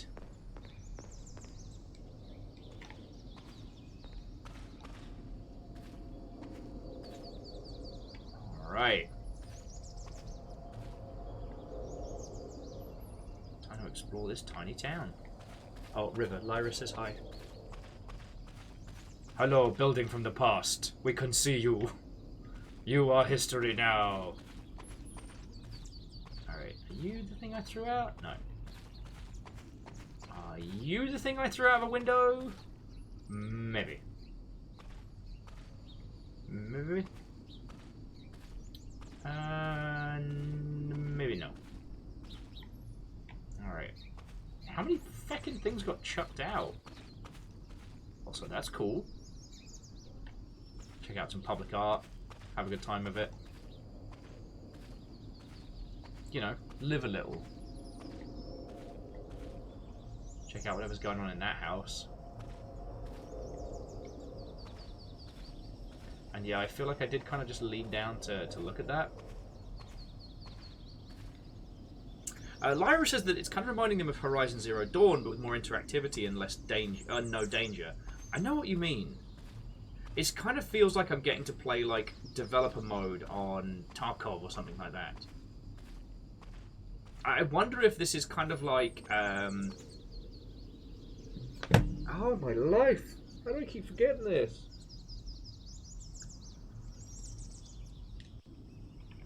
Alright, I need to remember the name of this game. Generation Zero, that was it. Generation Zero had this like Scandinavian Reactor vibe. online. Oh, Sensors online. Weapons hey! online. All systems nominal. Is there a number where my sub is allowed to have a midlife crisis? I want to say 41, but don't quote me on that.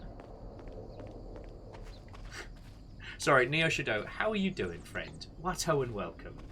We're just having kind of like a natter and a hang about.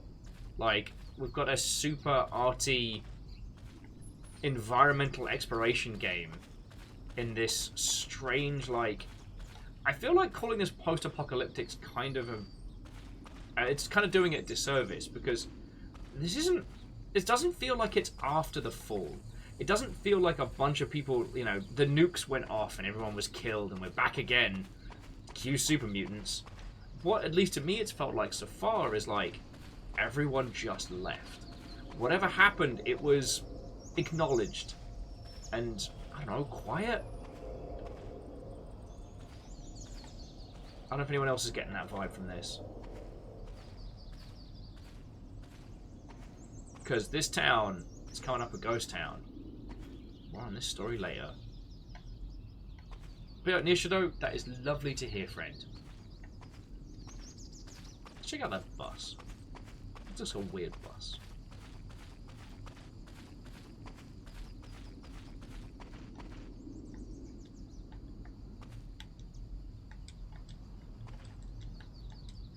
Do we have to leave this open, perhaps? Yeah. God bless the magical pipe of fixing. JPO says they're off throughout Christmas. They're doing okay. That sounds lovely. Oh, okay. And we have some actual... Okay, Dispatcher suddenly stopped his trip and went in another direction. He warned that it's important to bring them all to the final destination. During that trip, we took 10 more new people. We'd reached the spot without... Oh, excuse me. Without any explanation, we were divided into groups and we were sent to the building. Oh, that doesn't sound cheerful at all. That sounds bad.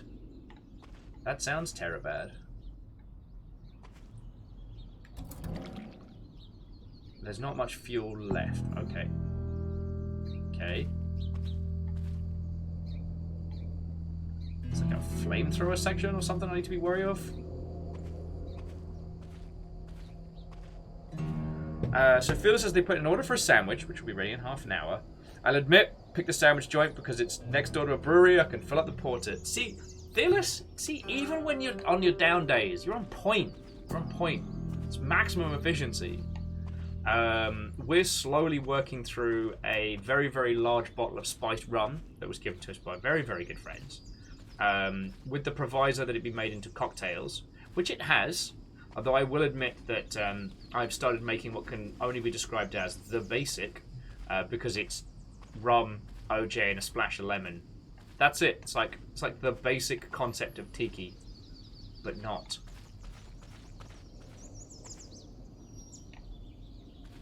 And Feelers, I think you're correct that the gasoline's going to be to fuel a mini gen somewhere, because there's one puzzle we can't start because we don't have power.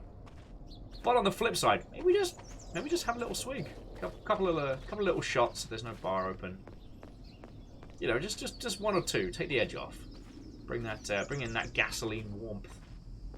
Well, no, whatever you do, friends, don't drink gasoline. Even if you don't end up in hospital, you're having a bad time. Oh, okay. Okay, so this one doesn't seem to be numbered. So I wonder if the one with the ladies is numbered. But, like, this seems to be a bunch of people outside this building.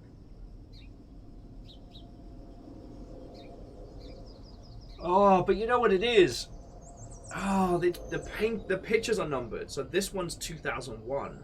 I wonder if the others had dates as well. Feck.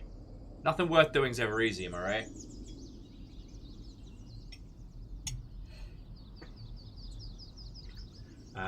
So they're outside the building. It looks like number 8. It does.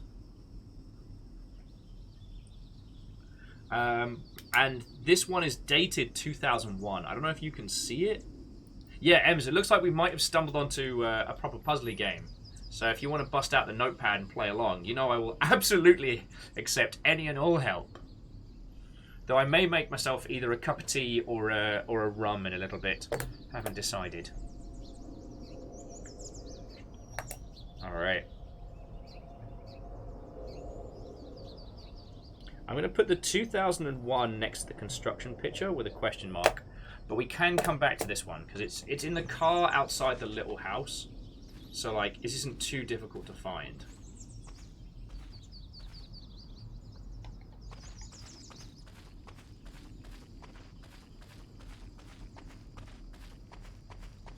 And here we have a little area that screams, "Don't go this way."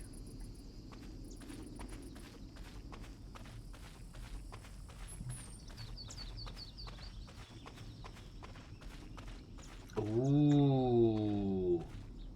Sorry, Fearless was saying that the brewery that they're heading to, alongside with having growler fills,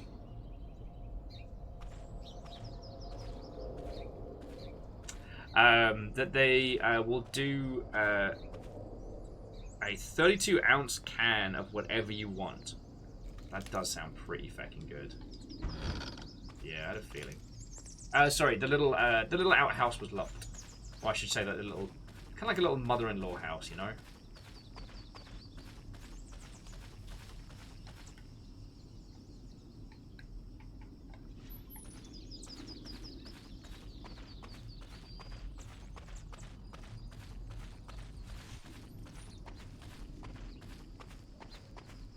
What's this? A wonderful family picnic? Woefully underpopulated by bees? My briefcase of bees ought to put a stop to this.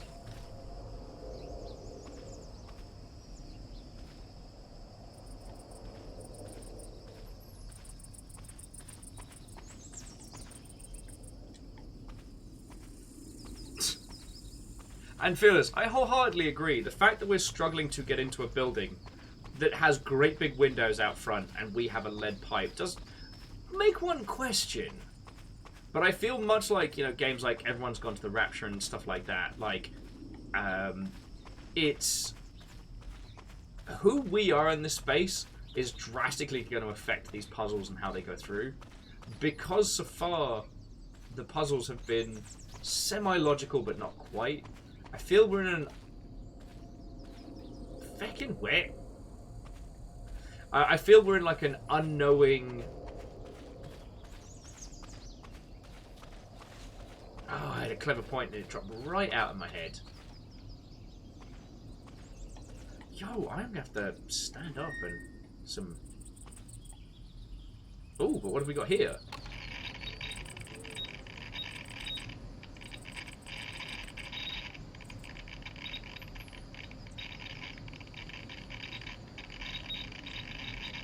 Okay, I've played enough Stalker to know that is a bad noise. That's not a good noise at all. That's an exceedingly bad noise.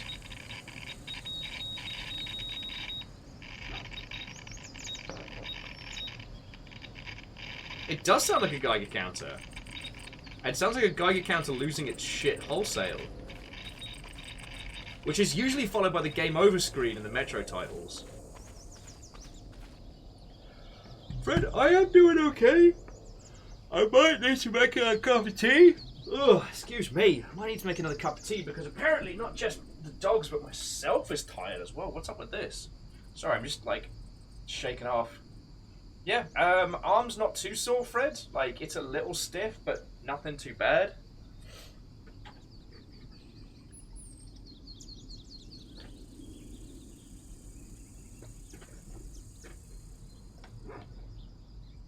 J-Post, I mean, it could be booster exhaustion. Alright, there's the... Okay, there's the bus. We've been to the bus. We know the bus.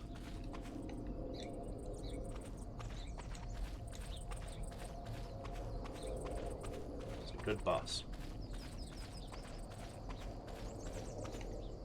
Yeah, Fred, you're right. We didn't get any stim packs at Freddy's. Probably should have. Like that was a mistake on my part, and you know I'm happy to own that. Bacon says they're starting to feel the same, so I'm going to chalk it up to Booster as well. Okay. Well, what I will say is that if this is a game that we don't tear into proper tonight, like if the puzzles do end up being intriguing, but I don't have the brain power to play host well enough, like we can come back to this. Oh. Let's have a read it. Can we read the plaque? Unless you can read that, I sure as heck can't.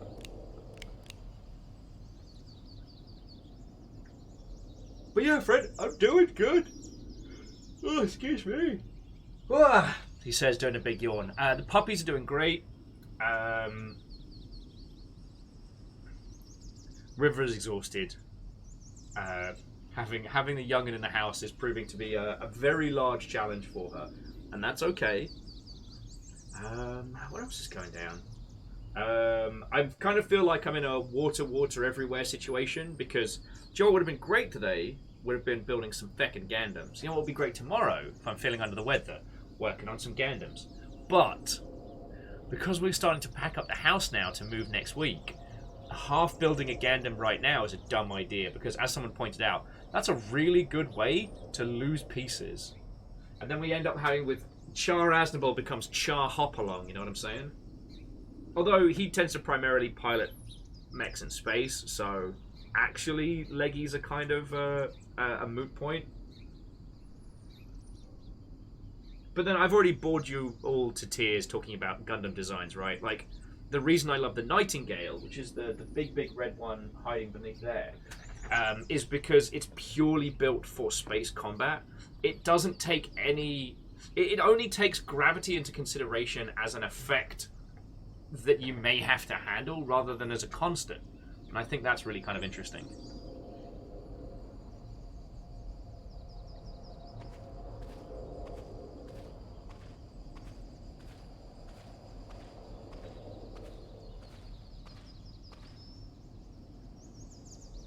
But this is definitely one of those little games that hides a lot. That hides a lot in a very small space. Like, again, one of the reasons why I wanted to show this is that it's a really cool indie game. Oh, we didn't go over there. Why am I stupid? It's a really cool indie title, and it's just, to my knowledge, this one environment. It's not, you know, a sea of complicated, interwoven city streets. And again, after coming off of The Last of Us Part 2. Huh, speaking of 2.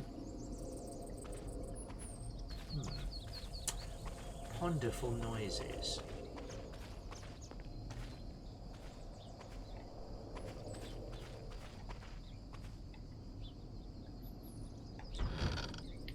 Bundled with twine. Let me guess, we're not allowed to just brute force that. Nah, so we need something sharp. Interesting. Yeah, here's me getting intrigued already. This is, at least mechanically, very simple. This is definitely an art-led game. But there is, you know, puzzle solving and a myriad of other things that we need to engage with to interact in this environment. And I don't know. There's definitely something special about this. Also, we get mournful piano music once more.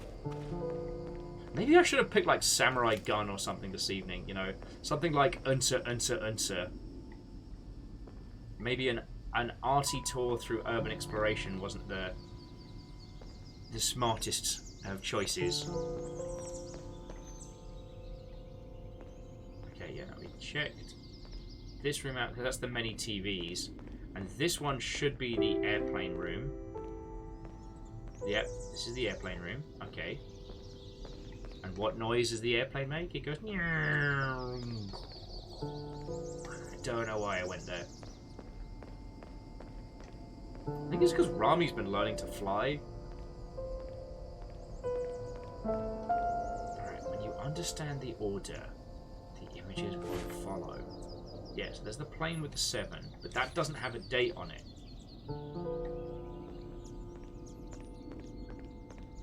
So it could be 70... something like... It could be the 708 as a combo? What are these kids up to? Yeah, see, this one isn't dated, but it's zeroed, showing a certain part of a construction. And Orzine, what ho friend, how feckin' goes it? We're having a faff around in some weird Indian nonsense. But how's it going with your good self, yo?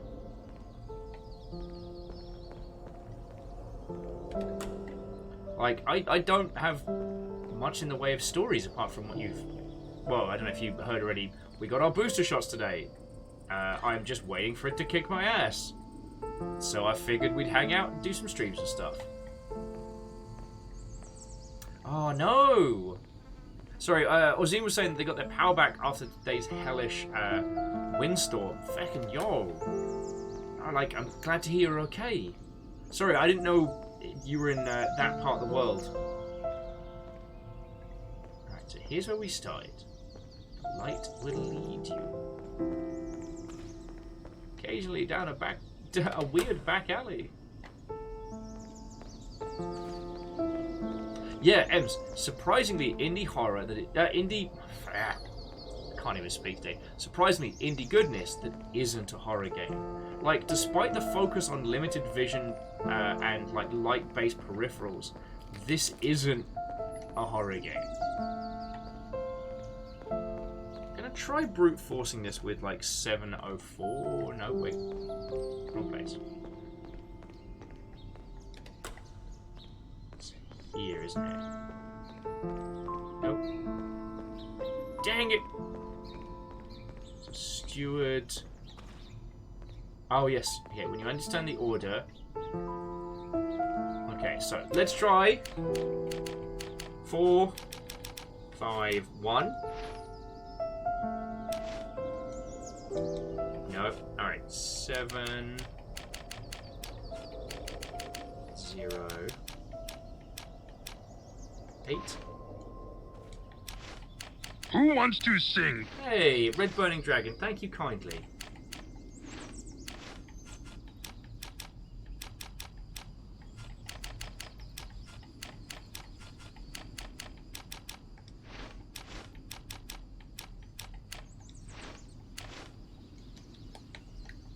We've got a crowbar. This is a very cheap door. We could destroy it. Like, we could just do violence. Orzine says it was pretty insane. Up to 80 miles per hour winds, trees getting torn apart, half-mile of power poles getting blown clear over and starting bushfires. Oh, no. But, like, Orzine, you and yours, you're okay, you're safe, right? Red Burning Dragon went, light is evil, the light is horror. There was actually a very, very interesting title called The Light Keeps Us Safe, which sadly didn't get the funding to do what it wanted to do, but was a fascinating game.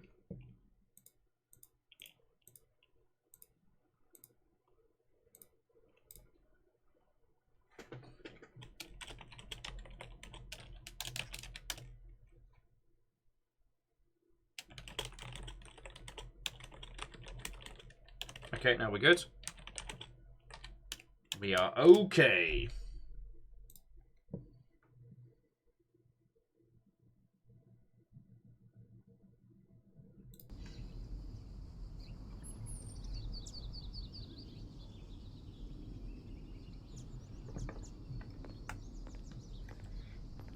So far, that's the only puzzle we've got right now. Aside from, we've got that locked door over there, which we don't have a key for. And there are other floors above this one, but can we get to them? Curiouser and curiouser. Okay, so Orzine says, got home from work safely, spent the majority of the night with a flashlight and what little phone charge I had left. Switch kept him company with some SNES titles. Nice. You ever... Okay, friends, has anyone else started to get to that point where especially on flights and stuff like that, you'll look to choose titles that you know aren't going to chew battery. So, like, I love my Switch, but I did find that when I was traveling, I tended to use the less technically intense titles, because otherwise they just chew my battery like popcorn. Oh, okay, Lyris, it is entirely okay. Get wonderful sleeps.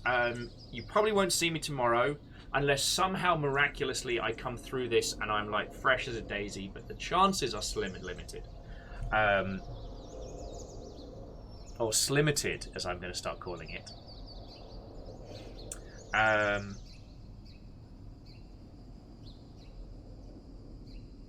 Yes. Wow. It's kicking my ass. I might make myself a drink. Like a grown-up drink. With rum in it. But no, like I said, I'm real happy to hear you're doing alright. Neosho says last time on a flight they paid for overpriced internet to play RuneScape on the flight. Okay, that's a power move. Like paying for the hella expensive internet and then playing like a classic, like toaster tier title. Okay, also toaster tier is a way better turn of phrase than indie, and I'd like to enter that into everyone's vocabulary. No, it's not that I'm playing indie games these days. It's just keeping it to like toaster tier, toaster core, I like to call it. I account the fact that it's games that will run on a toaster.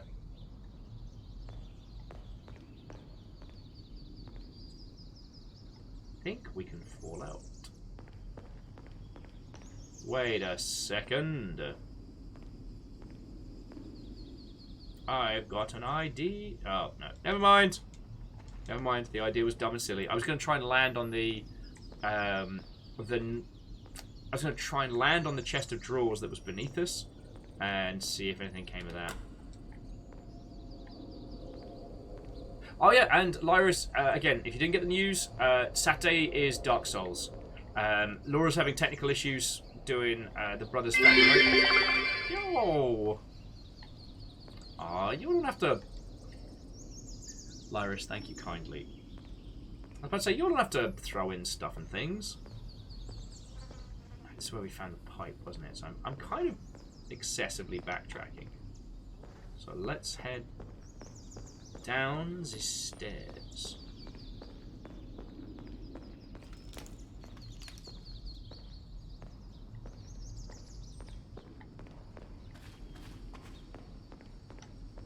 God.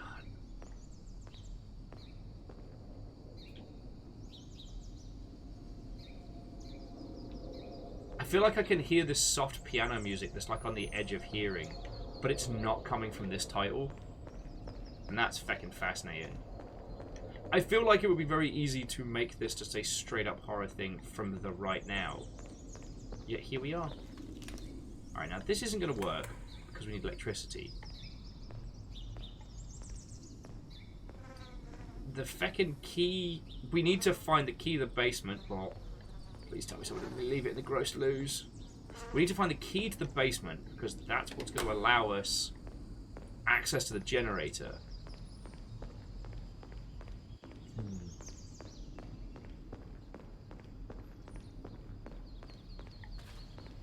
Because there's one thing that I don't...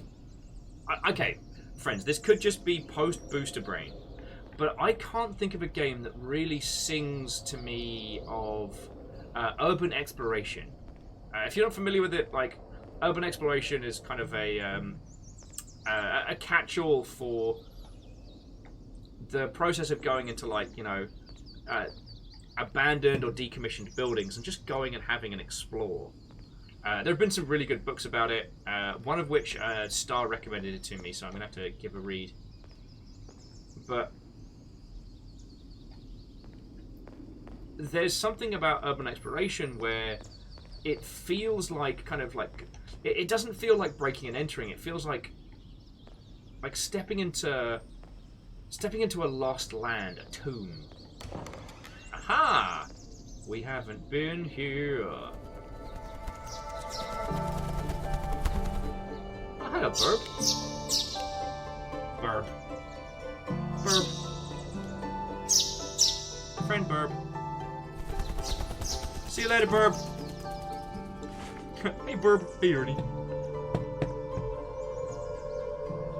The call from Ministry was like a bolt from the blue. First Second's brain refused to believe what it was said. Just recognition and horror are coming slowly. However, the emotions should be kept hidden inside.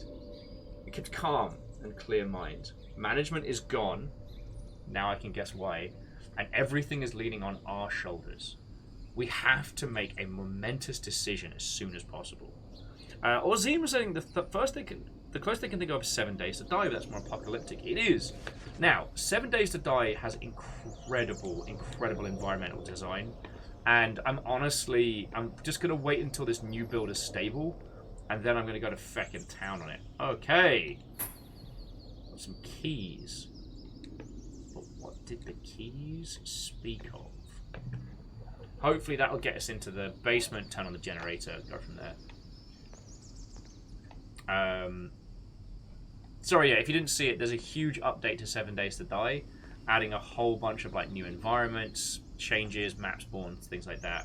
And I'm really looking forward to giving it a try, because if you haven't played 7 Days to Die, while it can be a very lonely excursion, the environmental design is incredibly fresh, and it'll feel very samey at first. You know, you'll go to a town, there's a, you know, small shop butchers, lots of like urban and suburban environments to check out. Oh well, he is not a popular man on account of all the dots in his face. But once you really start going to town on it, the amount of adventures and emergent stories that come from that game because of the things hidden within it. I still remember doing the gun factory, and oh boy, that was a feckin' journey and a half.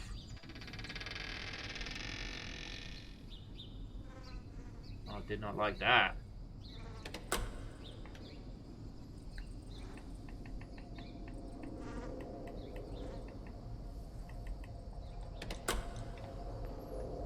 Okay.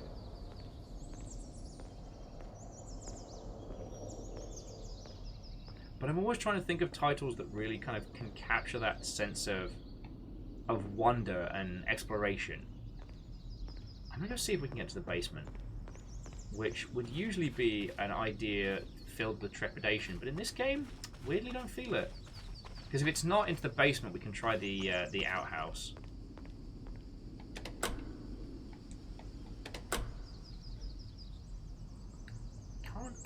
Select the key, so it doesn't need us to do it automatically. Maybe we've already got the key to the outhouse? Guess we'll go check.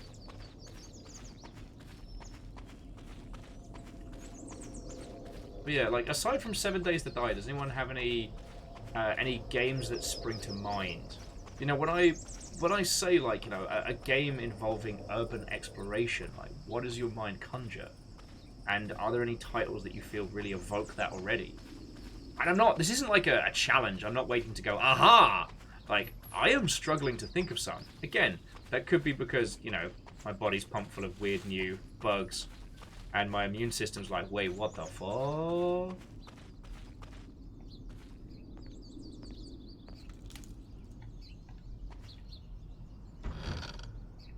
Okay, now it's locked. But I have a key. Let me use it on this stuff. God, Ems, I don't know if you're still chilling and illing with us, but I feel like we actually should have written down the map of this and started like crossing off like maps as in areas as we found them. No, you know what? I'll bring it up on map while we're having a natter. Oh, Durry, did I say hello when you came in, Durry Quill? Because going back to the whole like choosing games based on battery, Durry says that they played a lot of Dicey Dungeons because it's a very light game. Yes. Thing was, like, until I got new hand-me-down phone, as you well know, I love Arknights, and I really enjoyed the Gundam Mobley game. But, like, the Gundam Mobley game stopped being a Mobley game because I can only play it when it's plugged in.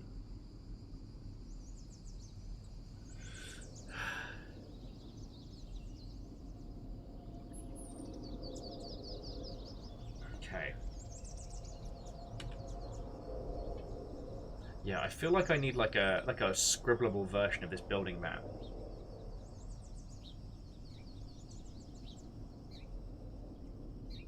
Because we just went to security, got that. We got the key from security, and saw the cute burb. I think now we gotta, I guess, head back upstairs, see if it unlocks anything from the building. Maybe? Maybe. Well, let's go we'll have a walk and talk. Orzine says, if there was ever a game idea that'd be great, great Phasmophobia extension, I'd say horror, surreal, urban exploration game we need. I mean, I guess that's why I wanted to conjure up something where there isn't inherent horror. Like, okay, exploring an abandoned building is nerve-wracking, and oh, free money. Exploring an abandoned building is a nerve-wracking experience, no doubt about it.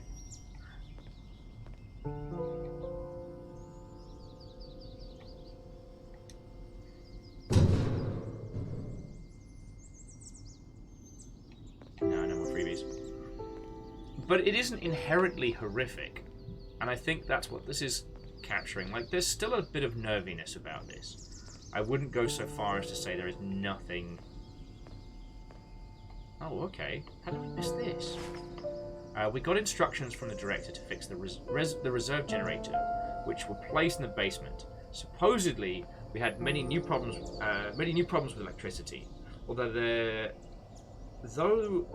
were no problems with electricity lately, it's an old generator from Soviet Union times, so we might need some extra time to fix it. Okay.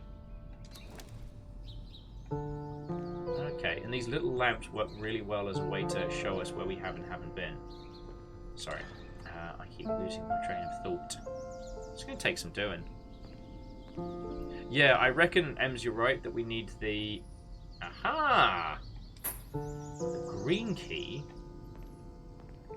Now, I wonder where that gets us. But we still don't know where the blue key gets us.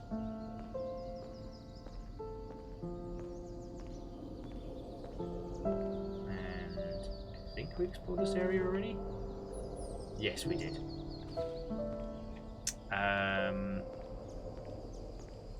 Neosto said it'd be a cool idea. There used to be an abandoned psychiatric hospital in Pittsburgh in the 1800s called Dixman that would be perfect for this sort of thing. Yeah. And sorry, Orzine, I didn't mean to poo-poo what you were saying. There are so many incredible games that have that, like, it's a real place but a liminal space kind of vibe. The one that weirdly still sticks with me is is it the Condemned? The Sega published horror game with a focus on first-person melee combat. I'm pretty sure it's the Condemned, right?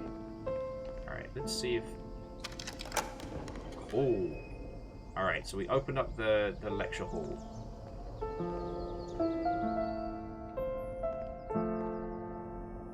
Alright. This looks very overgrown.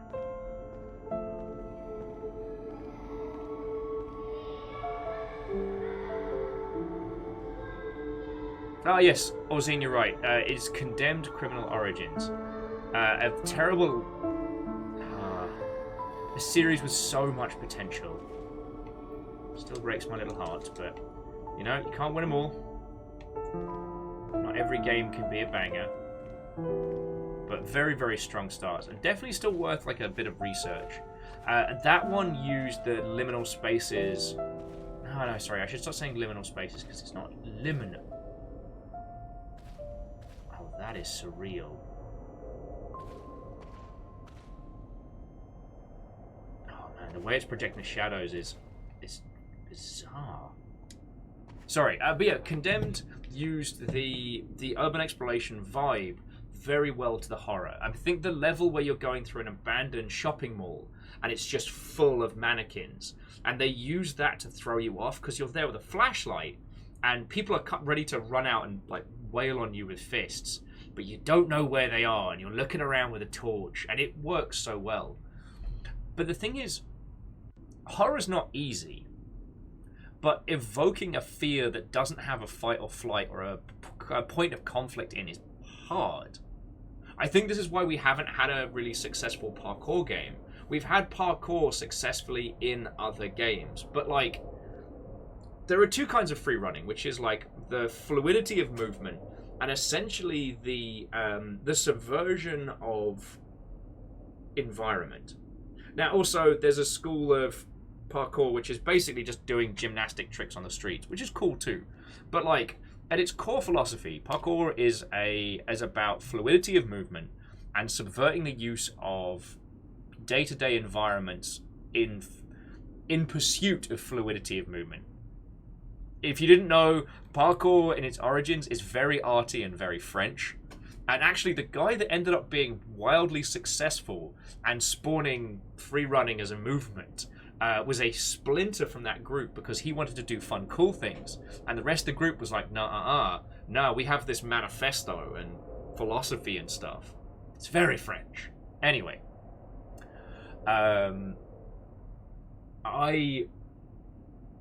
feel that those two styles, unless paired with something else, don't really have a weight to them. Or at least not a weight that's easy to convey in a video game. Do you know what I mean? Right, okay, friends, stop me if I'm driving this point like loopy bananas. But the reason why I reference that is I feel that a game like this, something that is basically like the exploration of what is lost, this urban exploration title. Oh yes, water. I'm supposed to have that. Do you think rum is a good idea tonight? I don't know. I might find out. I might. Oh! Okay, that's not water, that is Pedialyte.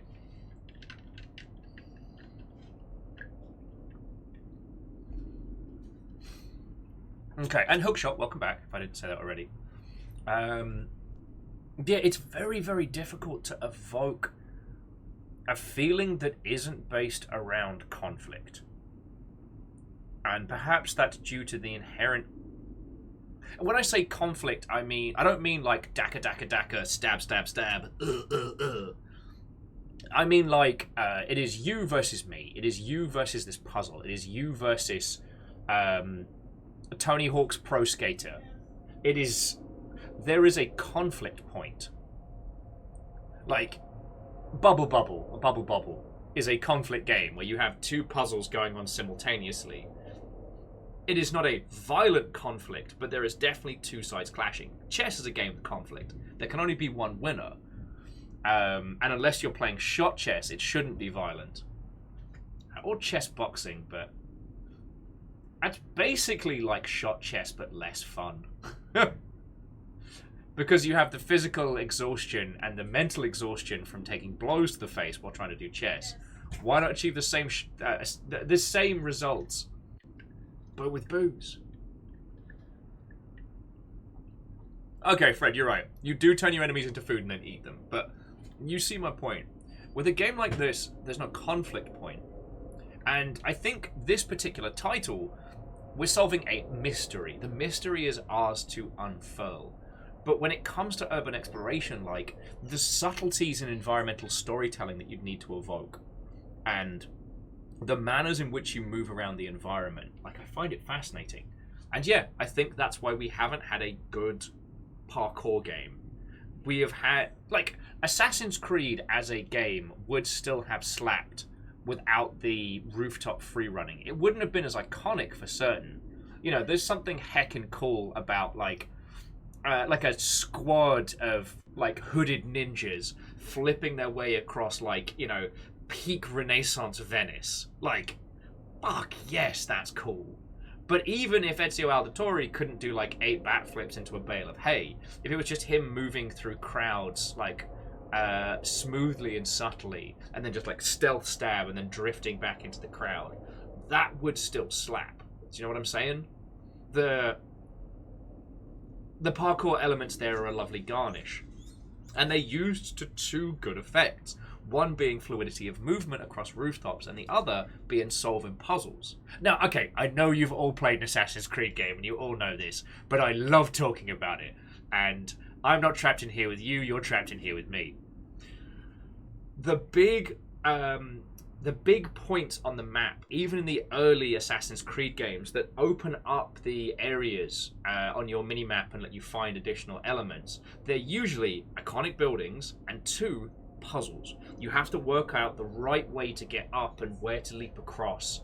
It's not just like hold triggers and run up the side of a building and just let the auto climb handle it. No. You've got to actually plan your moves.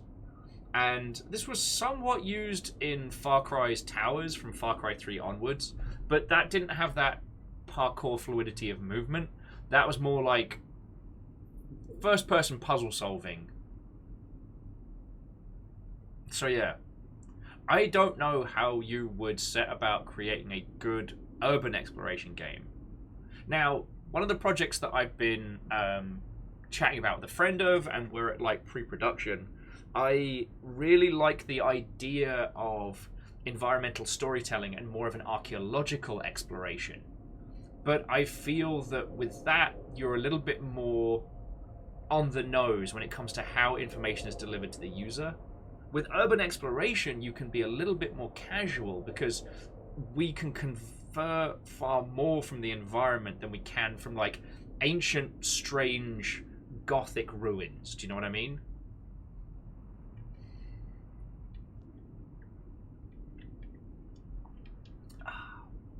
Pedialyte!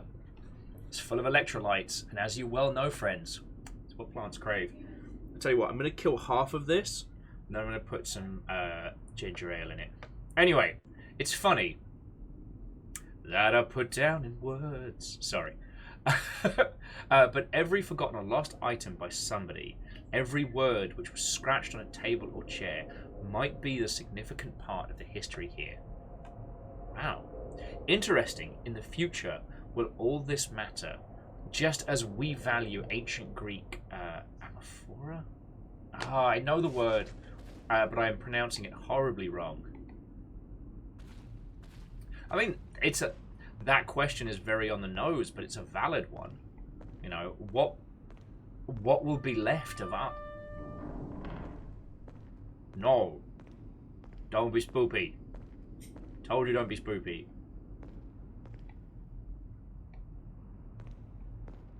It'd be just my luck if it turns out there's actually been a stealth horror game the whole time. Okay, so that seems to be a combination of like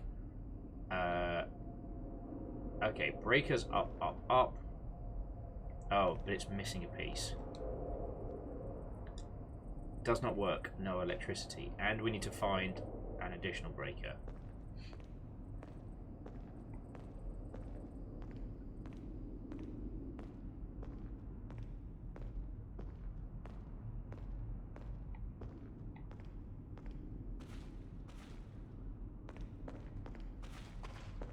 Oh, it's a fucking projector. I thought there was someone up the back there. I was about to freak out. I was like, you promised me not a horror game. Projector looks fine, but there are no tapes or electricity. Okay. Ugh.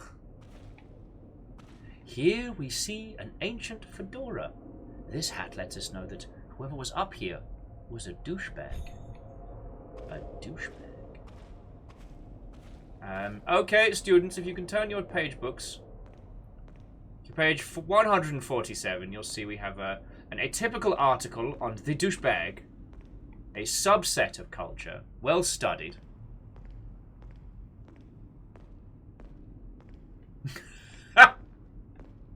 Sorry, Fred was saying, you just wait. The first tapes you find will be footage from an animatronic fast food franchise. I don't know, what would be the Soviet equivalent of Freddy Fazbear?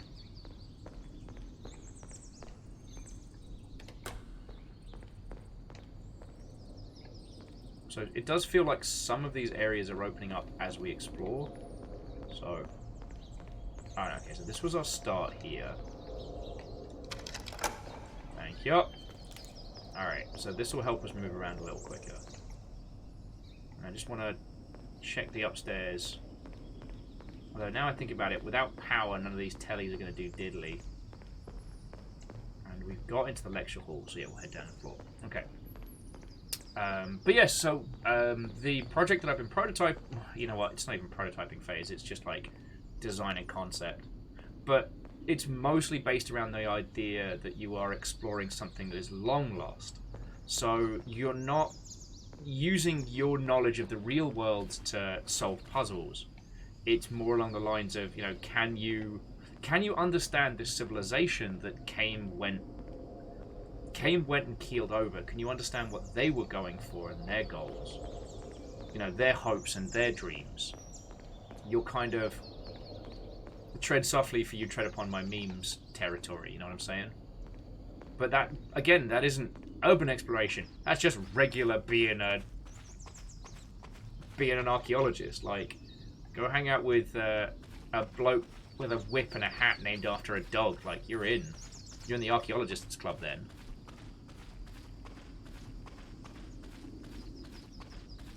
I don't know. Sorry if I've talked your ear off about this already, friends, but one of the things that I'm just so besotted with as a concept is I love the idea of a game like this, and it would take all of us to solve it together. Like, I'm not a math-number guy. I'm not a numbermatician. I don't know how they work. Sometimes I look at numbers and I go, you know what? Those two numbers go together like this. And sometimes I look at them and I go, man was never meant to count. Numbers are a construct which should be left alone. Okay, joking aside, I'm just, you know, I can, when it comes to like algebra and conceptual stuff, I'm great. Anything beyond that, I've got to really think about it. Feck you, math teachers that told me I wouldn't have a calculator on me all the time. All of human knowledge. All of human knowledge. Show your workings out. I'll show you my workings out. Sorry. But at least I feel that when it comes to video games, like, my personal skill sets comes in visualization puzzles or puzzles involving environments and shape, space, things like that. I still remember the look of part shock, part horror on my, at the time, partner's face when we played Portal. Because I would look at it and go, oh, Portal did not take us long to go through at all. Because it just made sense. You know, the fact that momentum and gravity changes based on location and movement through. Like, I can't even explain it at times. It just makes sense to me. Just, I guess, how my little noodle works. And I love the idea that my skill set and your skill set, or skill sets I should say, could come together as a thing we do as a group. And that's a game that I want to create. Like, I want to sit down with a friend and start, like, jamming them out. At the moment, the challenge is more the technical side, because I want really big environments. You know, I want you to stand over the precipice of this once fallen civilization and go, oh, fuck, that's big. You know what I mean?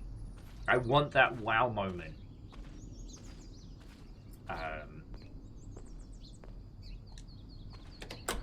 What do you mean the door's locked? I've got keys.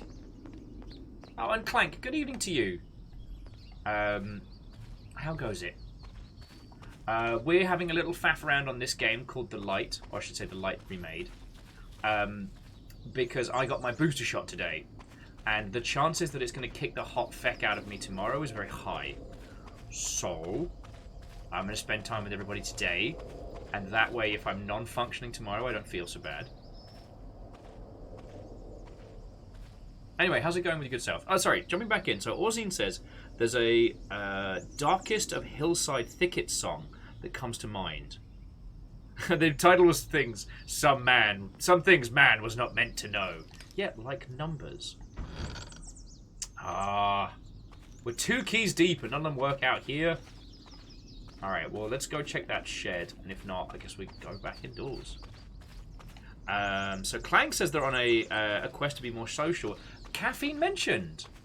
That's real cool. The quest giver is yourself and I. Yeah, but that also means the reward giver is you. So start thinking of the fun goodies. I mean, Clank, if it makes you feel better, or maybe it's just natterer for the whole lot of us, but like for for some social situations, I've had to get into the habit of forcing myself to go. And you know, I was vomitously social before lockdown. Like, before we went to the Seattle Indies Christmas party, I felt a genuine trepidation. Like, what if people I don't like are there?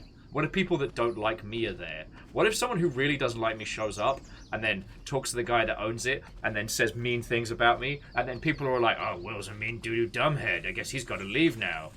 Like, I was going through all these nightmare scenarios. It was a lovely time, and I'm so glad I went. But even I'm doing that. Okay, J-Post. Sleep well, friend.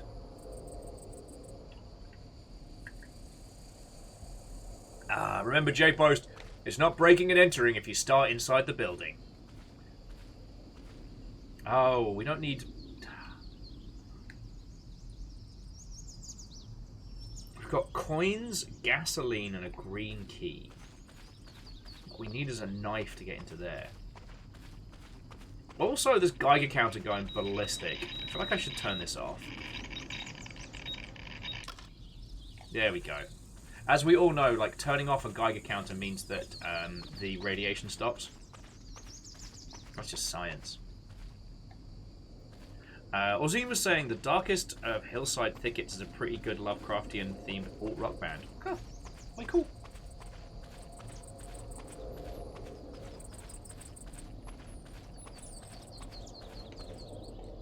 I know there is a logic and construction to music genres, but their logic and construction is now lost to me. Spotify said that my favorite genre of music from this year was called Ninja, and at that point I have no idea.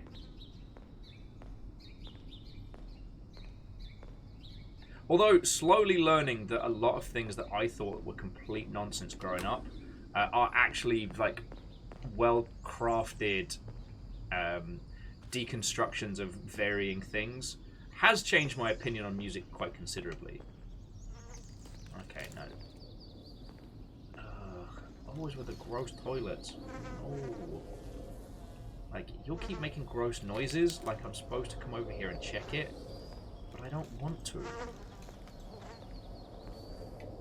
Ugh.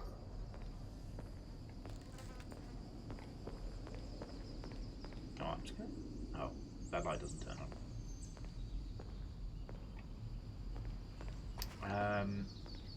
I lost every train of thought that I had there, friends. Now, do we, as the user... Oh, sorry. Do we know where we are on the map? No.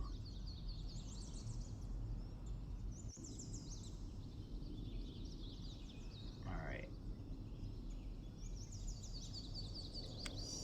Oh. So down here, let's head over by admittance.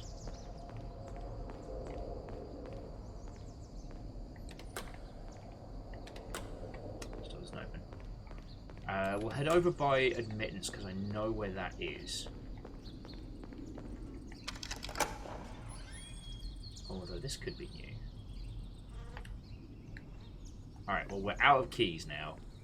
So now we gotta find a way to get into the basement. Now, by my calculation, this is security? No, this is next to security. Alright.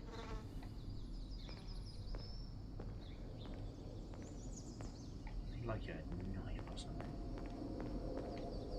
I'm sorry, friends. There was me going completely diddly-tat. There's another erroneous hat just hanging around. Alright, so we are here. So you see where it says security? Like down there next to stairs 2? We are there. And I think we've been to each of the little areas on building level 1. So I guess we head back up to building level 2 and check some of the other buildings to see see if there was anything up top we didn't get into yet. Because it did sound like something opened up while we were in the lecture hall.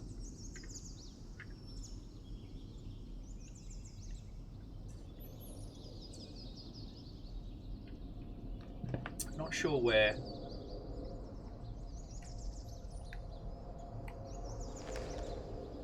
Oh, Clank also has doggo snuggles. That's feckin' yo. But no, sorry, jumping back. Like, Clank, it sounds like you're having a really good time. And you know what? I'm genuinely jelly.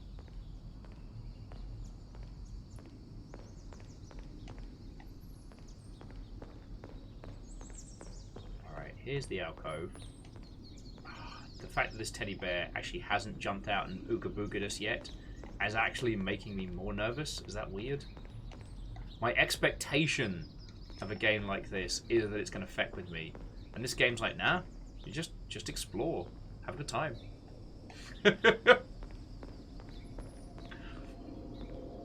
Okay, so this is where we got the coins and the quarters. I don't think there's anything else for us to find down here. Yes, I think we've got to take it to the next level.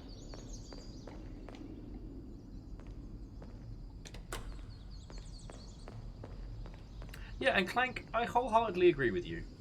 Like, it is slowly getting better. I mean, it's not been like we've had a great big cackling, haha! Now is the time of our victory! Something, something! Controls are very odd. Okay.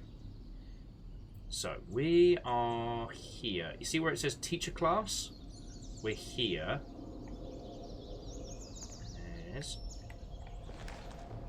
So there's teacher class,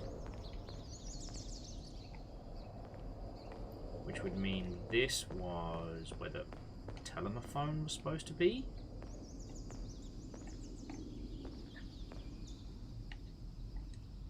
But the telephone no work. Alright. Oh, and Clank, you know. The only reason that Amos isn't in here at the moment, that being what we've decided to call the new dog, is he is very tuckered out. We're not quite ready to leave him on his own for periods of time. So he came with us in the car when we went and got our shots, and then we took him to Mud Bay. Oh, this is new. No, this isn't new. This is the... once you understand the order, the images will give the answer. Alright, so I think our next thing really is to work out the images puzzle. That doesn't mean we can't check the... Yeah, once again, so this is the plane room, which we checked. Hey! Whimsy, you lovely Mother Hubbard. What ho and welcome. Oh, okay, Adrid says Zach's not here, he is in pain.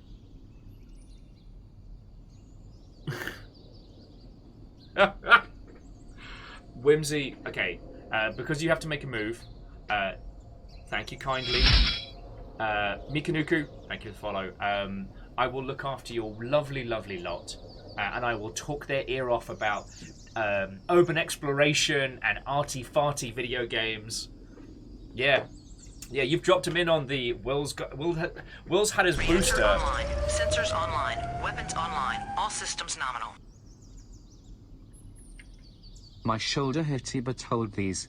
Also, they're my favorite meat tuber Whimsy smile. You know what? I'll take 2021's top meat tuber as a title, as a moniker. I'll wear it with honor. Anyway, how are you doing? How was your show? Thank you for bringing your crew over. I'm streaming a lot later today because, as I was saying, I had my booster shot today, and I expect it's going to kick the hot snot out of me tomorrow. So I figured we'd all hang out and have a good evening.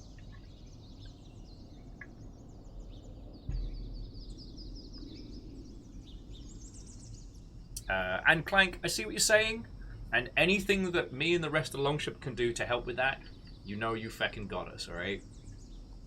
So, is it Azrid, or is it A57 Rid? I always wonder. Zach, Master Q, Mikuno? Gotta give that. Okay, it is Astrid, alright, cool. Okay, so to those of you who've just joined us, we're playing this game called the Light Remake, an old, like exploration puzzle game, taking place in what seems to be like a long abandoned like Russian school. It is not a horror game. It's puzzles, it's investigation, but it is not an ooga booga booga jump scare, or at least so far as I feckin' hope.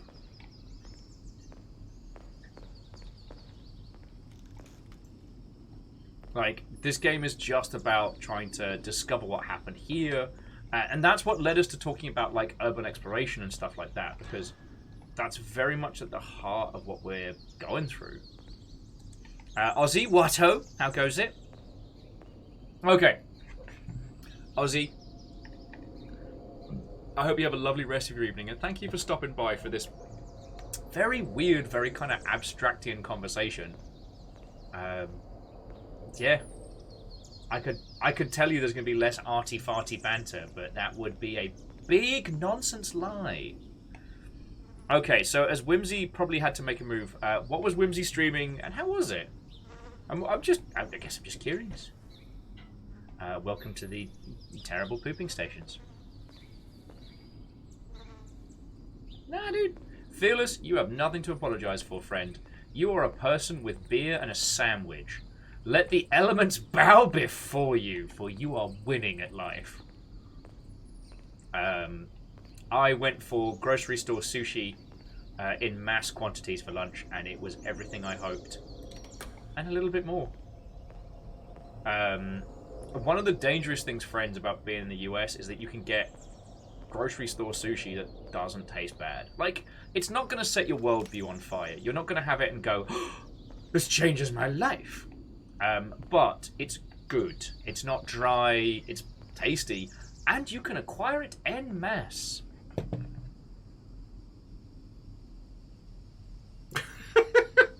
Okay, so Astrid was saying they hopped in right at the end, but it seems like Whimsy Shrimp was driving a car through the desert for 2 hours before trying to fly a hubcap 40 meters upwards. Okay, so that's either My Summer Car, The Long Drive, or gonna say like Forza or something. Oh heck yeah! For those curious, Phyllis just posted a picture of the beer to the Galley Cantina. All right, so we got to work out the number pattern from the pictures around the place. So it was 0 seemed to be contributing to the blokey blokes building it. So could it start with 0? Hey, buddy.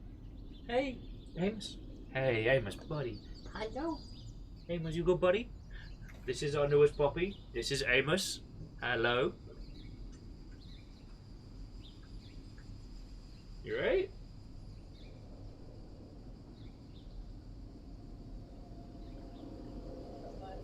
I thought he was gonna barf for a second there, but Okay. I think he's alright.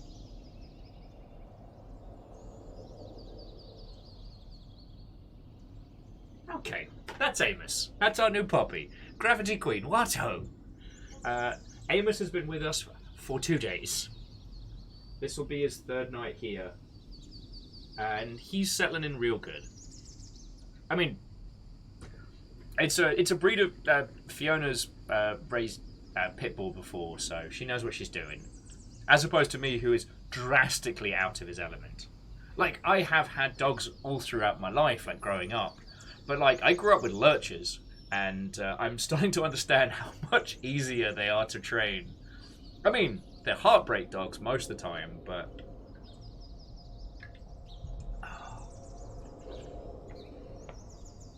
Oh yeah, and Quasi, have a lovely rest of your evening.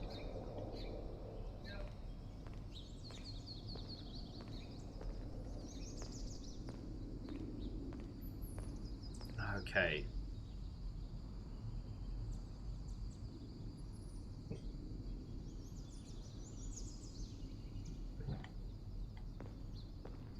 So let's try and crack this.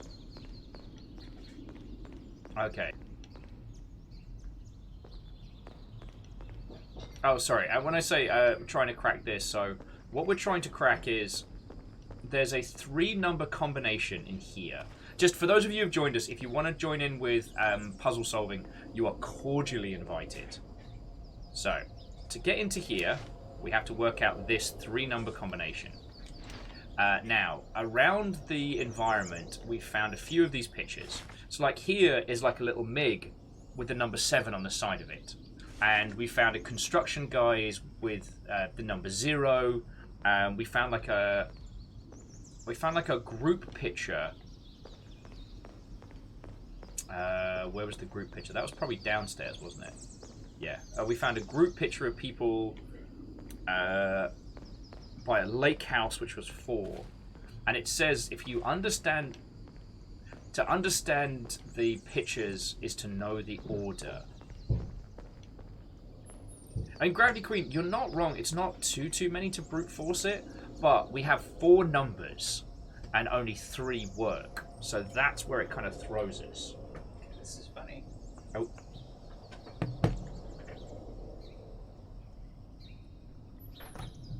Doesn't know what to do. It's an ice cube in a bowl. He's very confused.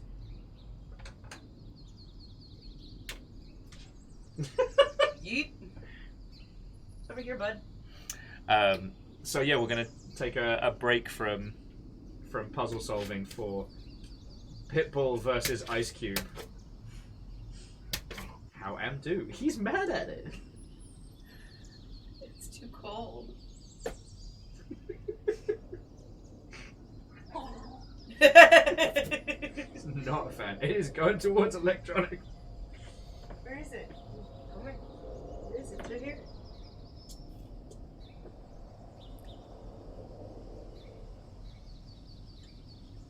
I mean, let's be honest, friends. This is far more entertaining than myself. I know. I know. I'm just the host here. I'm not the talent.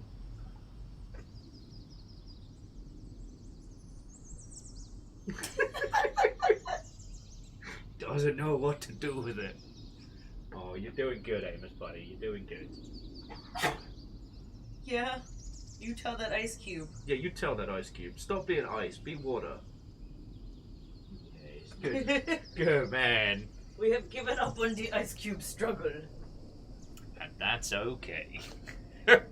Thank you for bringing that in. There we go, friends. There's a first. Dag versus ice. Clang's like, moo, puppy. Do not worry, friends. We are going to spoil that dog so much. I mean, obviously, he's at the stage now where he's simultaneously, like, finding his little feedies, like, you know, getting a feel for this place as his home.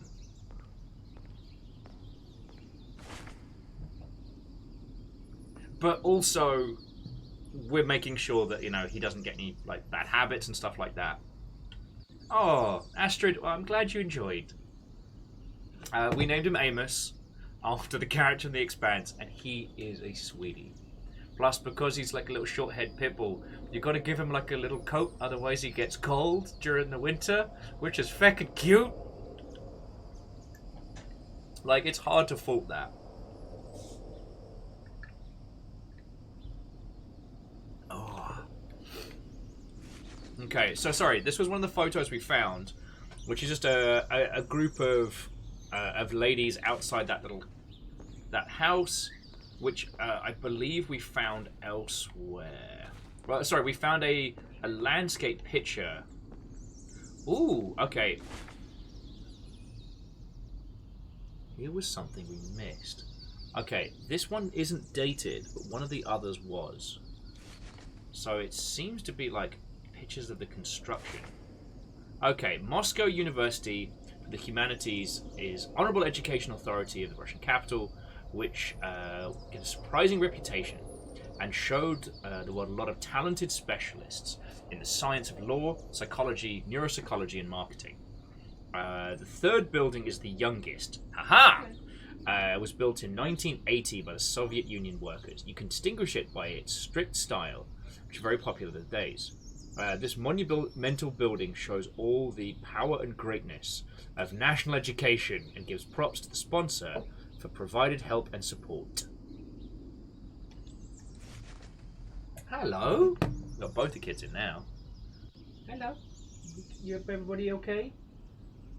River's looking like she desperately needs a break. What's up, buddy? No. No! Amos? No. Sorry, we've got to teach him not to...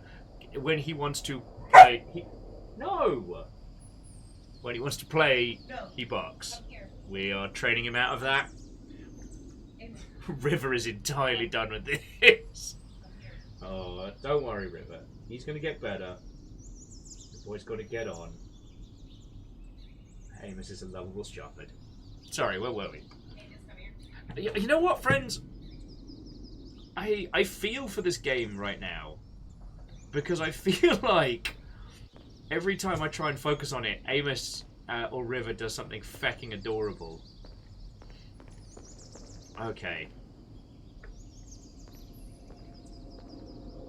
And I think this here is meant to be the linchpin, which is the third building is the youngest, built in 1980. And I feel like that's supposed to show us the combination. If I can find the other image round here. Where it bloody is. There's the claw machine that we'll get into later. No, that's the loose. And this is security, which I don't think had any. God, I've gotten spun around. But yeah, this is a fascinating and very arty title. But it's not as interesting as Two Dogs. So perhaps today was not the day to flex on this one. What if we could just hang out and have a natter? As I get myself slowly and increasingly lost. Or we can brute force this puzzle. It's also a valid choice.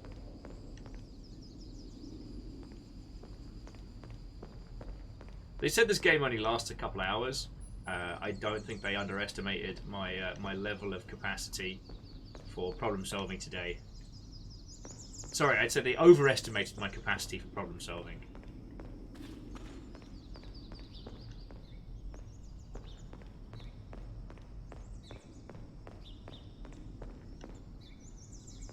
Now, yeah. Okay. So I still think 7 is the first one, because it's the youngest number. So it might be... I feel like it should be 704.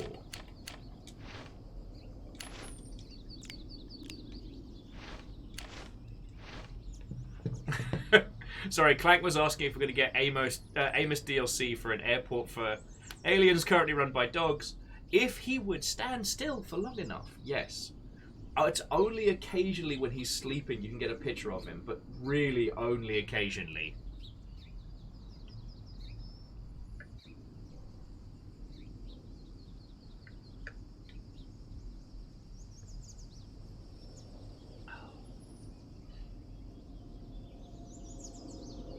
Also, there's also a part of me that's tempted to be like, should we just look it up?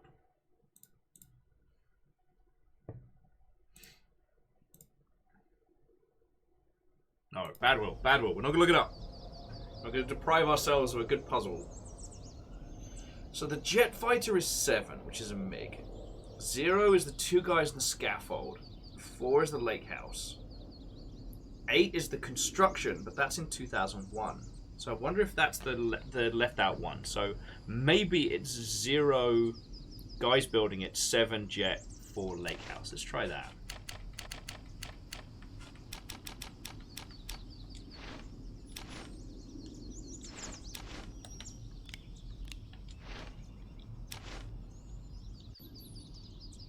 Then, like, swap these 2 round, maybe?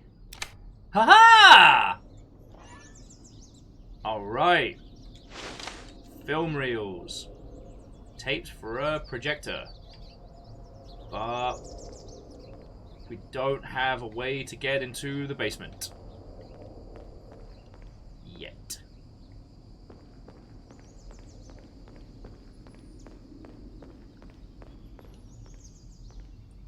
So somehow we need to get into...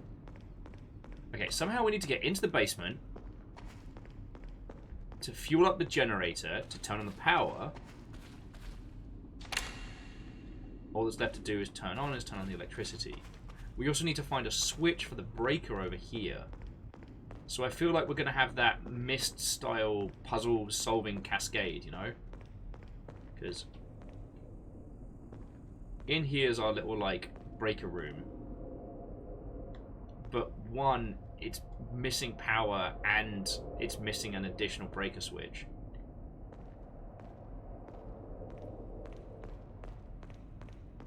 But I don't know where could be left to find the key that opens stuff up. Oh, unless I was being a dingleberry while I was talking about parkour in video games.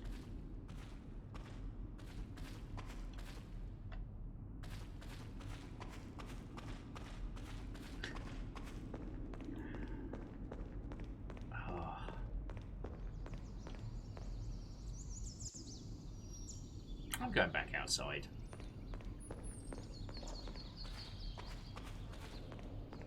Perhaps, as I said, perhaps I might have to admit defeat on this game today. I don't know if I've got the conversational chops to be a good host.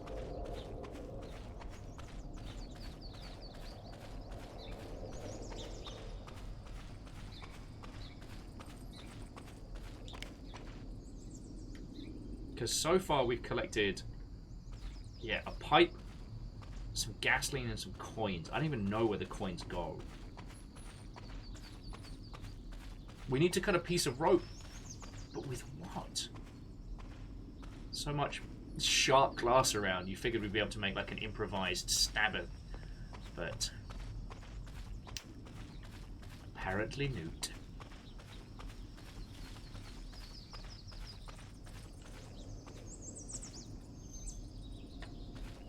Yeah, I know. I'm full of action and excitement tonight. Oh, lordy, lordy.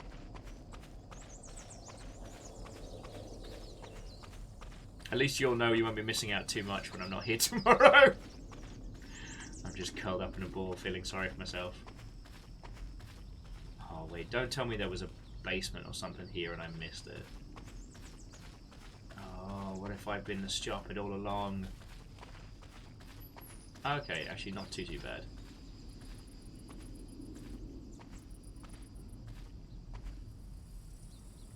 Alright, so friends, I think that's what I'm going to do. Like, I'm not saying we're done hanging out this evening, but I think I'm just going to chug some Pedialyte, have a little chat with yourselves, bring our video game party adventures to a close, because I do not have the wherewithal to do this justice.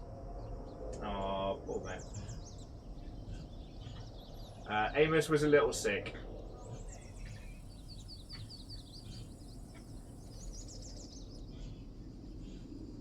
Unless he's being more sick.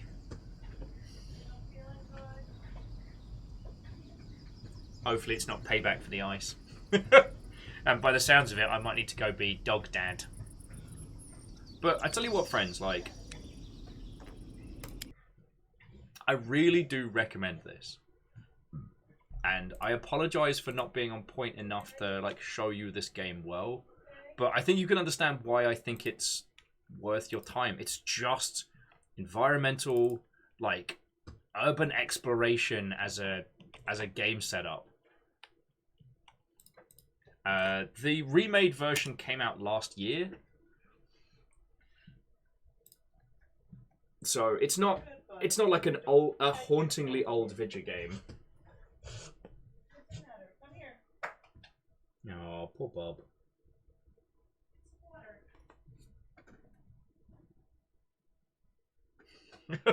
You could hear Amos in the background having a bad time.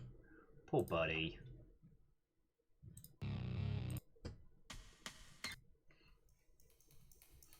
Hey, Zeke. Oh. I'm so glad you felt the need to increase the amount of sharks. Yeah. I am...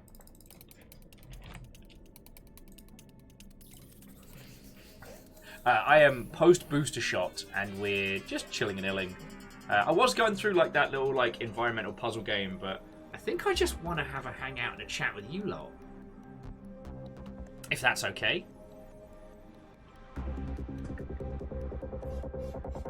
Zeke's saying the boosters on Wednesday. Cool. The actual, I mean, aside from being a little bit potato brain this evening, like it hasn't been bad.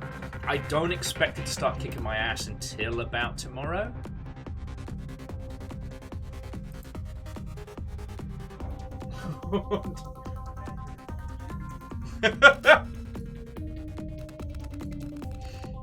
Bless his cottons.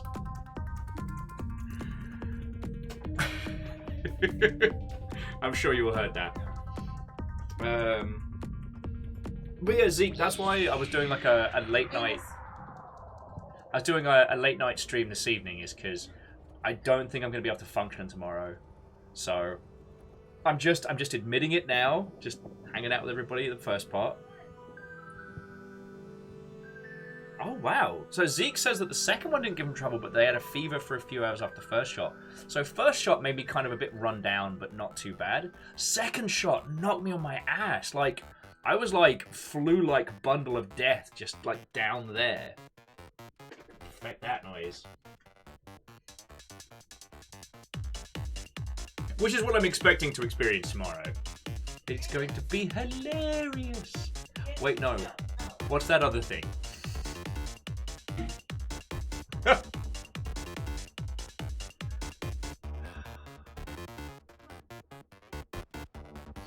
That's that dog.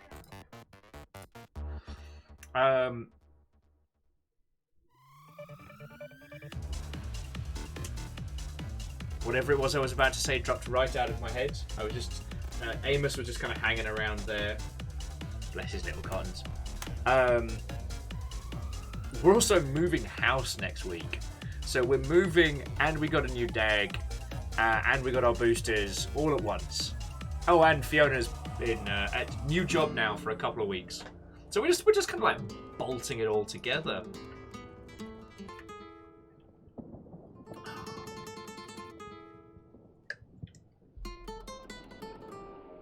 Fearless, I will let you know. We may take you up on your offer of assistance. Because what we may do is ask you and a friendo to look after the dags during the day. So what we might do is just be like, look, if you and a friendo can... I'll tell you about it, like, not on stream, but what we might need your help on is just looking after those two at the dog bar whilst we move things back and forth. Because River does not like moving. Like, it stresses her out something fierce. Like, she feels like everyone's going to leave. So last time we, when we last moved around, like, the flat, like, we didn't move anywhere. We moved stuff out of there into here and kind of, like, moved the space around. River was not happy for days. See, Fiona's the planning brains of the operation. Oh, but I'm going to be walking distance to so much stuff. It's going to be glorious. I mean, technically I was walking distance before, but usually only when angry. You know, technically I could, you know, walk to all the places that we'll be very close to. But it's miles.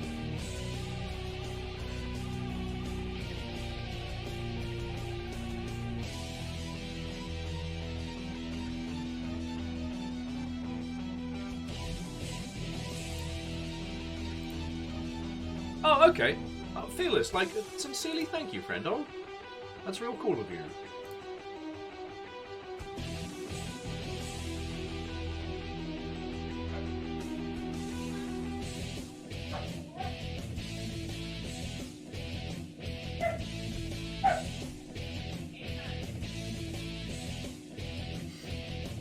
Welcome to our house, friends.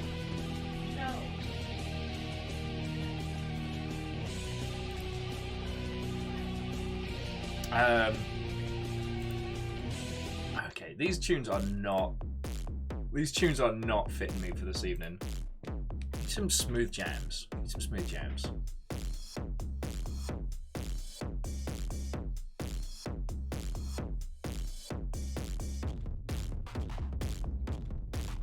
Not this. This absolutely slaps.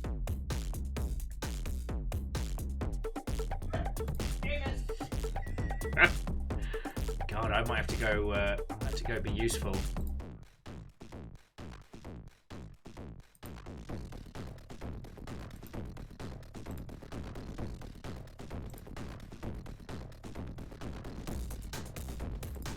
Okay, gnomes. And give me some smooth jams. Alright, that'll do.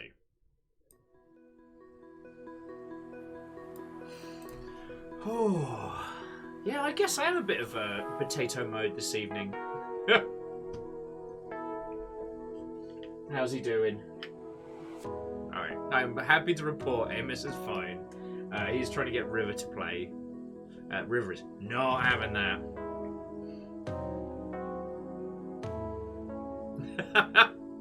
Catastros, how are you doing, friend? Yeah, I'm just here to mess with your sense of day and timing. Now, we had our booster shots today, so I didn't start streaming until like 6 o'clock. Because I will probably not be functioning tomorrow, and I will miss you lot, so I wanted to get some streaming to hangout times. Yes.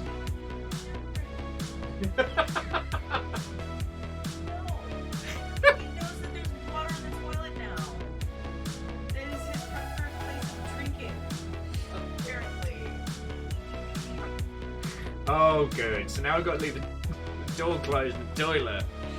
It's tub water 2.0. Wait till he finds out about the shower.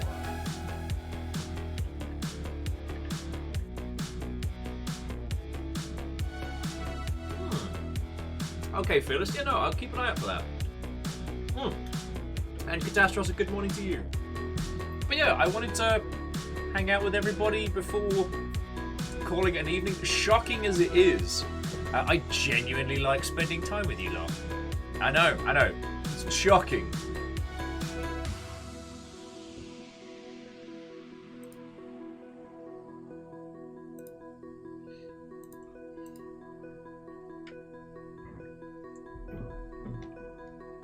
Oh, excuse me.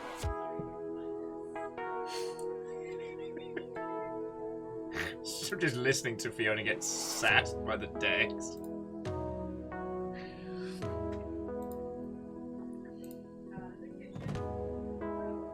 Zeke says, I'm only saying that to prevent aquatic predators. The amount of shark-related nonsense that gets recommended me on, like, untargeted adverts is ridiculous. Our house is full of shark plushes. When Amos's foster parents came to drop him off, like, there was a little nest where River had put all of the shark toys in a little space. And kind of, they assumed I had some grand love, like I was some, like, shark aficionado. It's like, no, I'm fucking scared of them 8 ways from Sunday. But the internet thinks it's hilarious.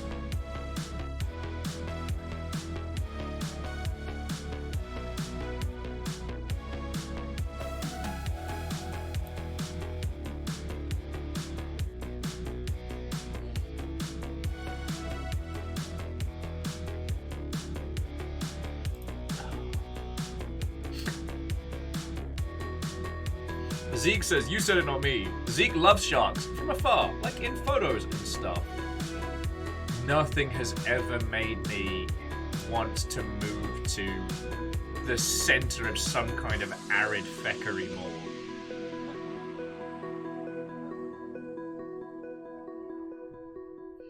Oh, and apparently it's only 4 hours until the next season of The Witcher is on Netflix. So I know what my possibly flu-addled ass is going to be watching tomorrow. And yes, Clank, you are right. The internet is a cruel mistress. But for all the fuckery, I wouldn't change you lot for the world. So there we go. I mean, you lot are feckin' great to me, so I can't whinge in the slightest.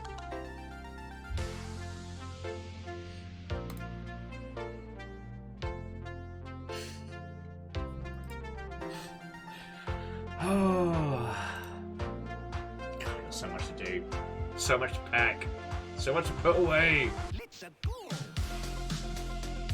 Okay, question. Even though Fiona knows what her gift is, because it got spoiled, because despite asking for it to be gift wrapped, they just left it like on the porch as is. I'm still mad about that. Should I gift wrap her Christmas present before we move, or after? It doesn't change stability, but I feel like the Christmas wrapping paper might get naffed up. Oh, okay. Clank says I'm allowed to whinge a little as a treat. Give a little bit of whinge. You've earned it today. I'll take it. Oh, Zeke, just as a small aside, I guess as we're just having a hangout and a natter, did you get a chance to try the Inscription Infinite mode? Because I had a crack at it yesterday and it kicked the hot poo out of me. You might notice I'm an individual who is sans hot poo. That's why it all got beaten out. Okay, joking aside, like, it's really good, but if you make so much as like a teeny tiny mistake, nah, goodbye, you run.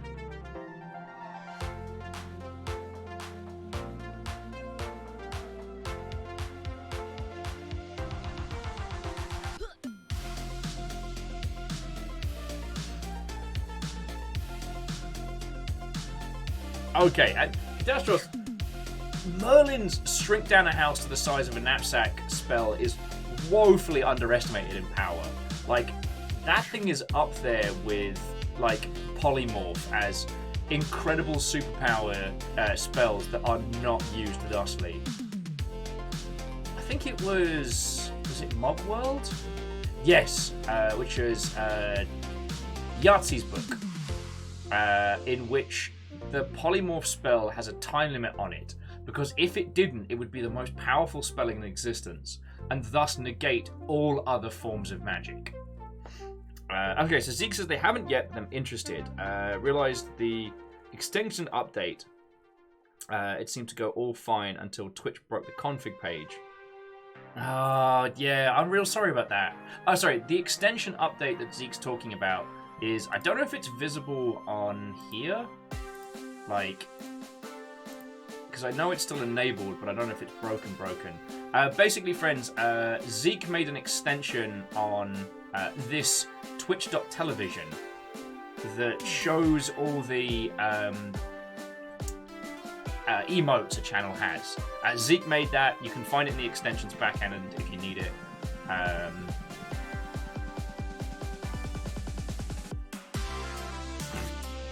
Oh, Zeke can see it. Zeke doesn't see why it doesn't have the background that he made. Do you mean the one that's also sharks? I wonder why. Fucking terror. Fucking terror.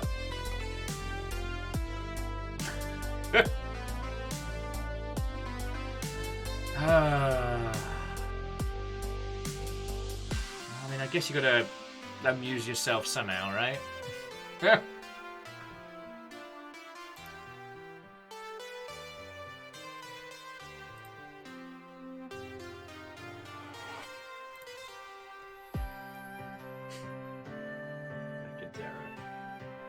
Oh boy. Friends, I'm so sorry I seem to be very, very all over the place tonight. Like,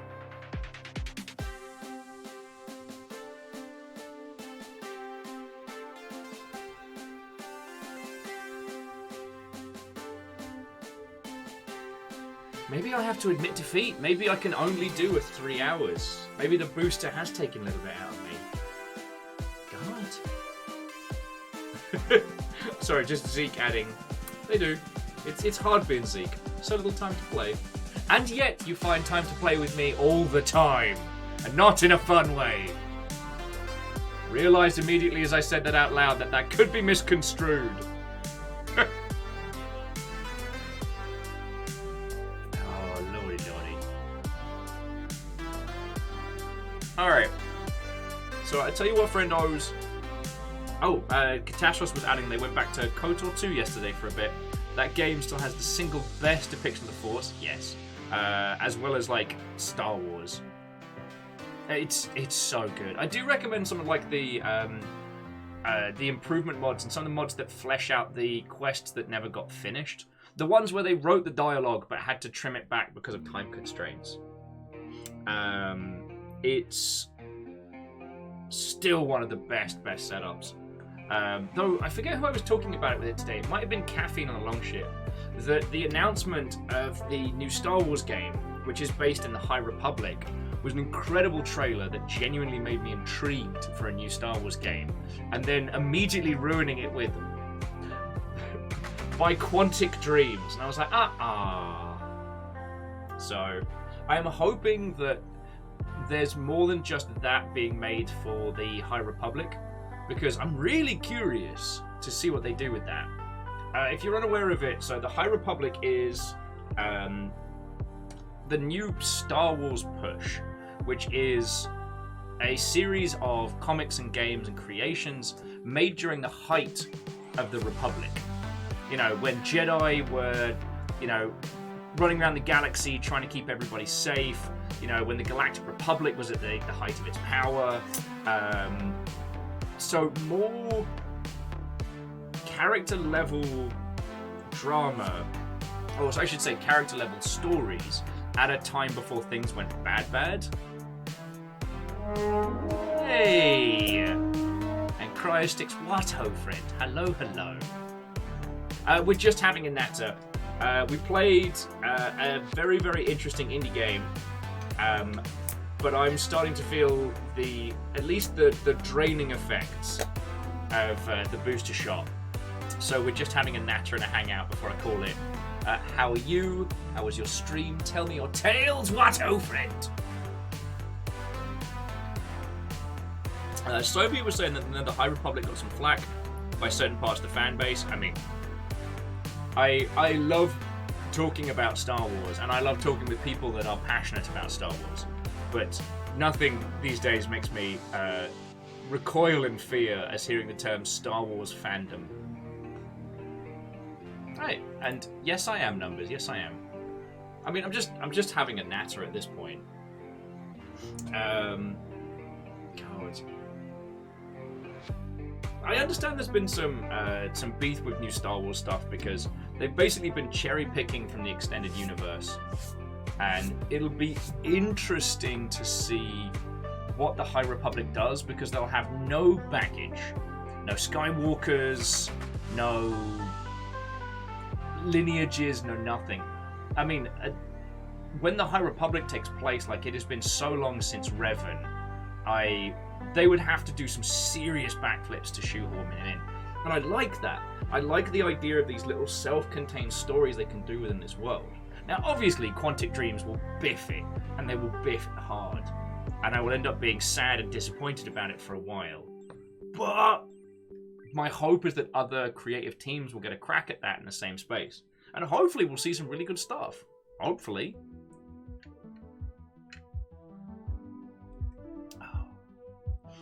Like,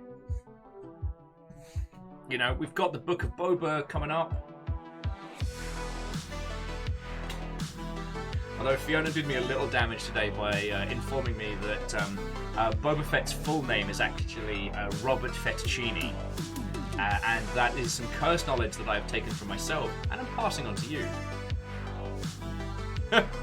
Sorry, Red Scar saying, I'm looking forward to Quantic Dreams making lightsabers lame through QTEs. Ugh. Although I will say that watching my friends just unravel laughing while playing, what was it, Beyond Two Souls? Oh, something Two Souls, whatever. The Elliot Page, vehicle that made Willem Dafoe boring. Anyway, there's one section in that where your titular character is meant to get onto a horse in one of those, like, context style, not quite QTEs, but one of those, like, little, like, visual context maneuvers. But if you half did it, and then stopped, the horse would move ever so slightly forward. Ever so slightly forward, ever so slightly forward. So my friends, I don't know if it was just the mental strain of having to play that much of a David Cage game, or if it was just, late in the week or alcohol or whatever, but this became the funniest fucking thing to them. And I just watched them nearly vomit laughing by just slowly shimmying this horse, like further and further and further away. And at this point, the main character is just trying to get onto air and then stop it. And then trying to do it, and then stop it. It's like in Heavy Rain. If you just fail to put the dishes away in the opening sequence, it's brilliant. So brilliant.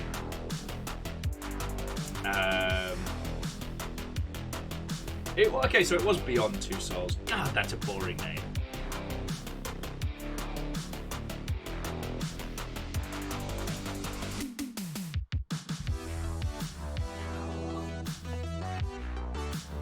And let us not forget that Quantic Dreams have gone to court to stop people reporting on the working conditions in their offices. One independent report claimed that a lot of stuff was going down that was not okay. And so, rather than address these concerns or try and make things better, they just sued the outlet. Yeah.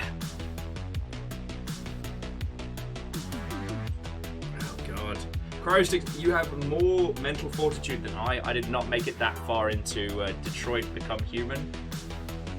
It was... it hit levels of cringe I couldn't fight through. And you know me, friends, like I pride myself in being able to find the good parts in video games, to go in and bring out the brilliant bits. And all I could take away from that one was, oh boy, this sure was made by a lot of white guys. A lot of white blokes. I could almost hear David Cage, well actually someoneing in a meeting, coming through the creative process. Or whatever the French equivalent of well actually. I don't know, someone must know it.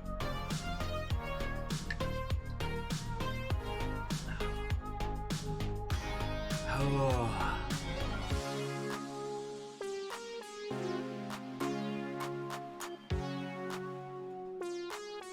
Yeah, you know what, Edwin? You're right.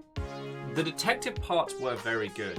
And it was actually something we saw similar in Heavy Rain. The detective parts were really good. Wait, was that Heavy Rain? Yeah, no, it was Heavy Rain that had the detective in.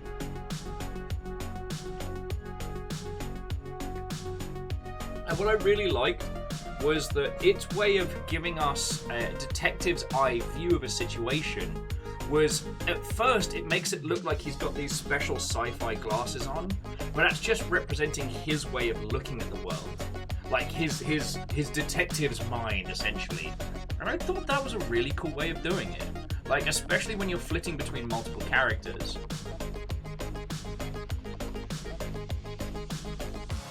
Oh yes, see, Caffeine, that's the thing we were talking about earlier. Caffeine was saying that they've never seen all the energy get drained out of a stream visibly than when the Quantic Dream logo popped up at the end of that Star Wars trailer. Feckin' right?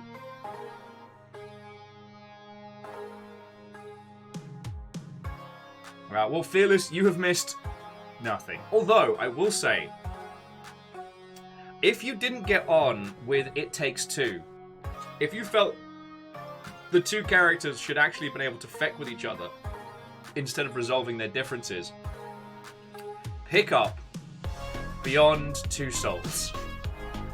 Play it with two pads with a friend, and play it as an asymmetrical versus game, and I assure you, you will have a much better time than anyone ever intended. It is so funny.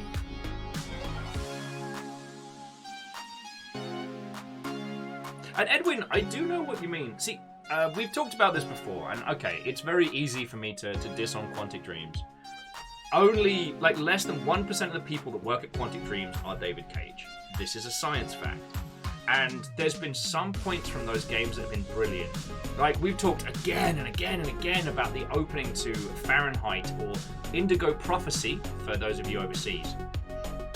And how the game starts, there's a weird wibbly-wobbly cutscene which was so boring I don't remember, but you just wake up and you're standing over a person you've just murdered. You have a knife in your hands, you are covered in blood, and this person is dead, and you're in a diner bathroom. The fuck do you do? But then it uses its cinematic ability, it uses its emulation of cinematic techniques to build pressure, because you are shown two cops coming into the same diner you're at. And one of them being like, yeah, you know what, I really gotta take a shit. I really gotta shit. All right, let me order our food first, and then I'll go to the bathroom. So you know you're on a time limit, but it's not like an indicator up top. Sadly, the rest of that game couldn't hold a candle to that first opening. And by the time you find out the whole plot points of that game, you're gonna wish you hadn't. But that opening scene, oh my fecking life. And the thing is, the game doesn't have a tick list of clean these things. You've just got to work it out. Now, it ends up being closer to the Telltale style of storytelling, which is, it changes a little bit of the immediate, but it's not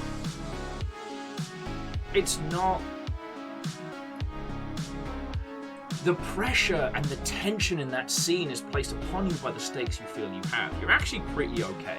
Like, as long as you get rid of the knife, clean your hands up, maybe close the toilet door a little, you should be fine. And if you're not standing over when the cops come in, you're okay. But God, it feels brilliant.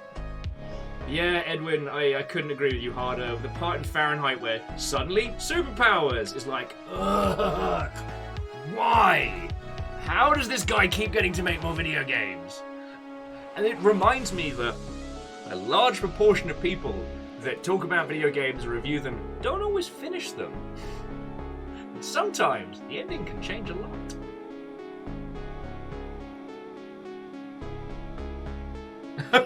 Oh, sorry. On the subject of the Star Wars trailer, Fearless was saying it reminded them of when Valve did the announcement for Artifact, and just the whole air went out the room as everyone went, oh, Artifact, a Dota card game. And yet, Dota Underlords, a different spin-off game in the same vein, ends up doing great. Go figure. Fearless was also adding that one of these days they're going to finish Omicron the Nomad Soul. Yeah, there's a glorious write-up, I think, on Eurogamer as to how that crossover came to be, which, shocking no one, David Cage had almost no involvement in making that happen. It was a glorious cacophony of, like, dumb ideas that went right, that brought, like, David Bowie into an actual video game.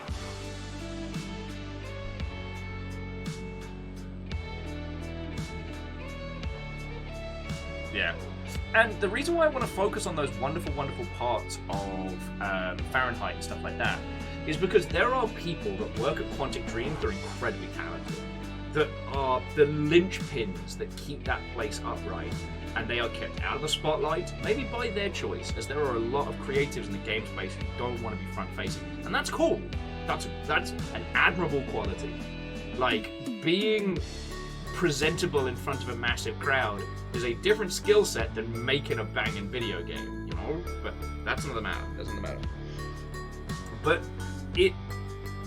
there are a group of people that work at that studio that work almost against the David Caginess of it all to bring these brilliant moments through.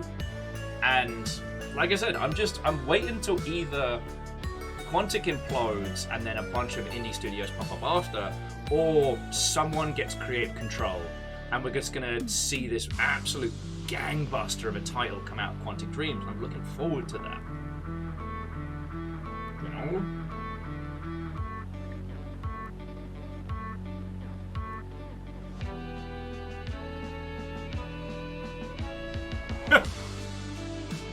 You know, Edwin, you know when you can hear sarcasm across the internet? That's one of them. Edwin, his voice thick like sarcastic Marmite, says, "Boy, sure do love all the mandated shower/sex scenes in Quantic Dream games. that are completely unearned and just thrown in for no reason. Look, I am all for us getting a better grasp of sex and sexuality in our video games and representing them in ways that make sense, because it's a part of the human condition, right? But, just gonna have someone be... Alright, fine. Cool, David. Cool. Yeah, the 1,000-mile stare. Oh yeah, Edwin, I can't wait to have the first official Star Wars on-screen sex scene.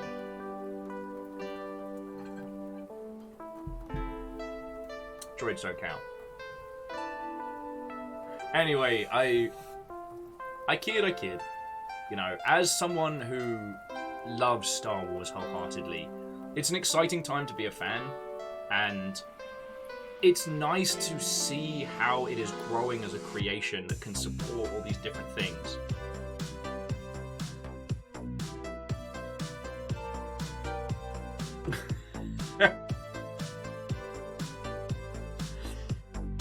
Sorry, I was just laughing at Crystick's comment, and then just thinking, like, the amount of technical know-how from on a programming level that it takes to model mammary glands in video games is ridiculous.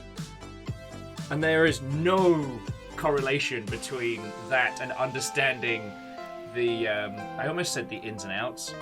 You know what, I'm just going to stop. I do not have the articulation to say smart, clever, big things. Bacon says no underwear in space according to Lucas. Look, there is no way TIE fighter pilots go into battle commando. Like, you're flying something that's basically like a solar-powered shed with lasers on the front. You have the survivability of a housefly. Like, nah. There's no way I'm doing that without pants on. Oh yeah, and Soviet, the Star Wars comics have been exceptional. I really enjoyed, okay, it's kind of gauche for me to say it. I enjoyed the Vader comics, which was Kieran Gillen's run. But I'm a huge fan of Kieran Gillen, so I probably would have forgiven a lot of stuff.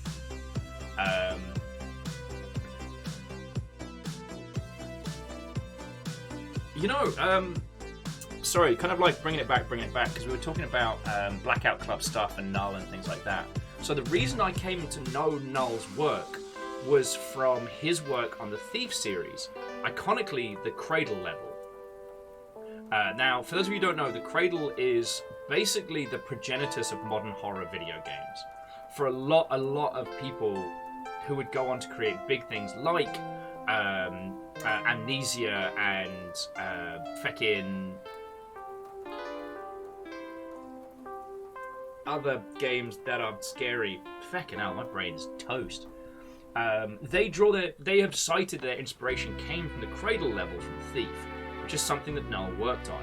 However, it became most famous when Kieran Gillen did an incredible write-up about this level and why it was so brilliant, complete with like maps, interviews with devs, specifically Null, and like the manner in which it constructed its horror. And that's when I became aware of Kieran Gillen's writing, who was like OG Rock Paper Shotgun founder and all over the place. He actually left video games to focus on writing comics, and has done runs for like Marvel with like the Young Avengers, Star Wars with Vader, and his original works, The Wicked and the Divine. Oh boy, kind of blew the doors off there. Oh yes, and Catastrophe, you're right. The Cradle is a level in Thief 3. I mean, yes, numbers. Soma's entirely... While Soma might not necessarily have copied it directly, it certainly owes its genealogy to the Cradle. The Cradle was mandatory studying for the core team that started on Alien Isolation, that's for damn sure. In fact, like, that's where I was kind of reminded of it, was like hanging out and chatting with that team. Was it last year, Catastros? Oh, God. Well, I mean, I'm gonna bug Null to join us on the show again at some point in the future. Just because now that the Blackout Club is over and he can talk about, like, the vocal performers and stuff, which, by the way, I don't know if you all saw that, but like the gods of the Blackout Club just happened to be like most of the cast of Critical Role. So you know that bit when, you know, Die For You keeled over? Turns out, Matt Mercer. So that's a thing. Oh, wait, was Matt, or was he the Measure Cuts? I'd have to remember. So yeah, that was a whole thing. Sorry. I'm still kind of processing that. So I tell you what, friendos, it's getting to be about 9:30. We've gone for 3 and a bit hours. I think this has been a nice little like evening chat and hangout. Tomorrow, touch wood, I don't have any symptoms, I feel great, I feel fine. We'll hang out, I'll pick a game from the backlog, just something fun to have a trundle with. Maybe we'll do Tales of Iron. So keep an eye on the Discord, but unless you hear otherwise, assume that I'm going to be a vehemently sick potato. So assume that there won't be a stream tomorrow, alright? But I want you to thank you all for coming out. Like, I know this was unplanned and during aforementioned Critical Role time. Actually, Edwin, it's the exact opposite of getting the Rona. I got my booster today, and so the last when I got my second shot, it kicked the absolute hot snot out of me, and I'm kind of expecting same again. So I'm doing good, but tomorrow I'm probably going to be up a certain creek. Yeah, it's definitely much better. It's much better. Alright, you lovelies. So, I'm going to roll credits, and then I'm going to waddle off into the night. Up Dawson's Creek. That sounds like a suggestive innuendo. But first, even though this was tiny and even though this was unscheduled, like, you all still threw stuff in, and that all goes towards keeping us upright and helping us with feckin' moving, so I'm very grateful. So, Lyrus, Fearless, Bacon Avenger, all of you, just thank you for everything you throw in, you feckin' legends. Your moderator this evening was Caffeine. Aw, Numbers, you feckin' ledge, thank you as well. But also thank you to Moose, Lizzie and Tal. Our new follower was Mikunio? Almost. And to Sean Peoples, Neostar and Whimsy Shrimp, who are all celebrating monstrously long sprees, thank you kindly. To Fiona, Captain Stephanie Barnes, JP, and Red Burning Dragon, thank you kindly for the hosts. And Whimsy and Cryosticks both brought streams in, even though I was in potato mode, even though I wasn't batting for 100. So I really appreciate that. Alright? So, if you don't see me tomorrow, that means that the booster shot's kicking my ass. But if you do see me tomorrow, then we will work something out. But I think that is it from me. Friends, have a lovely, lovely rest of your evening. And if I don't see you tomorrow, I'll see you on Saturday for some Dark Souls. Adi? Adi. Good night, friends.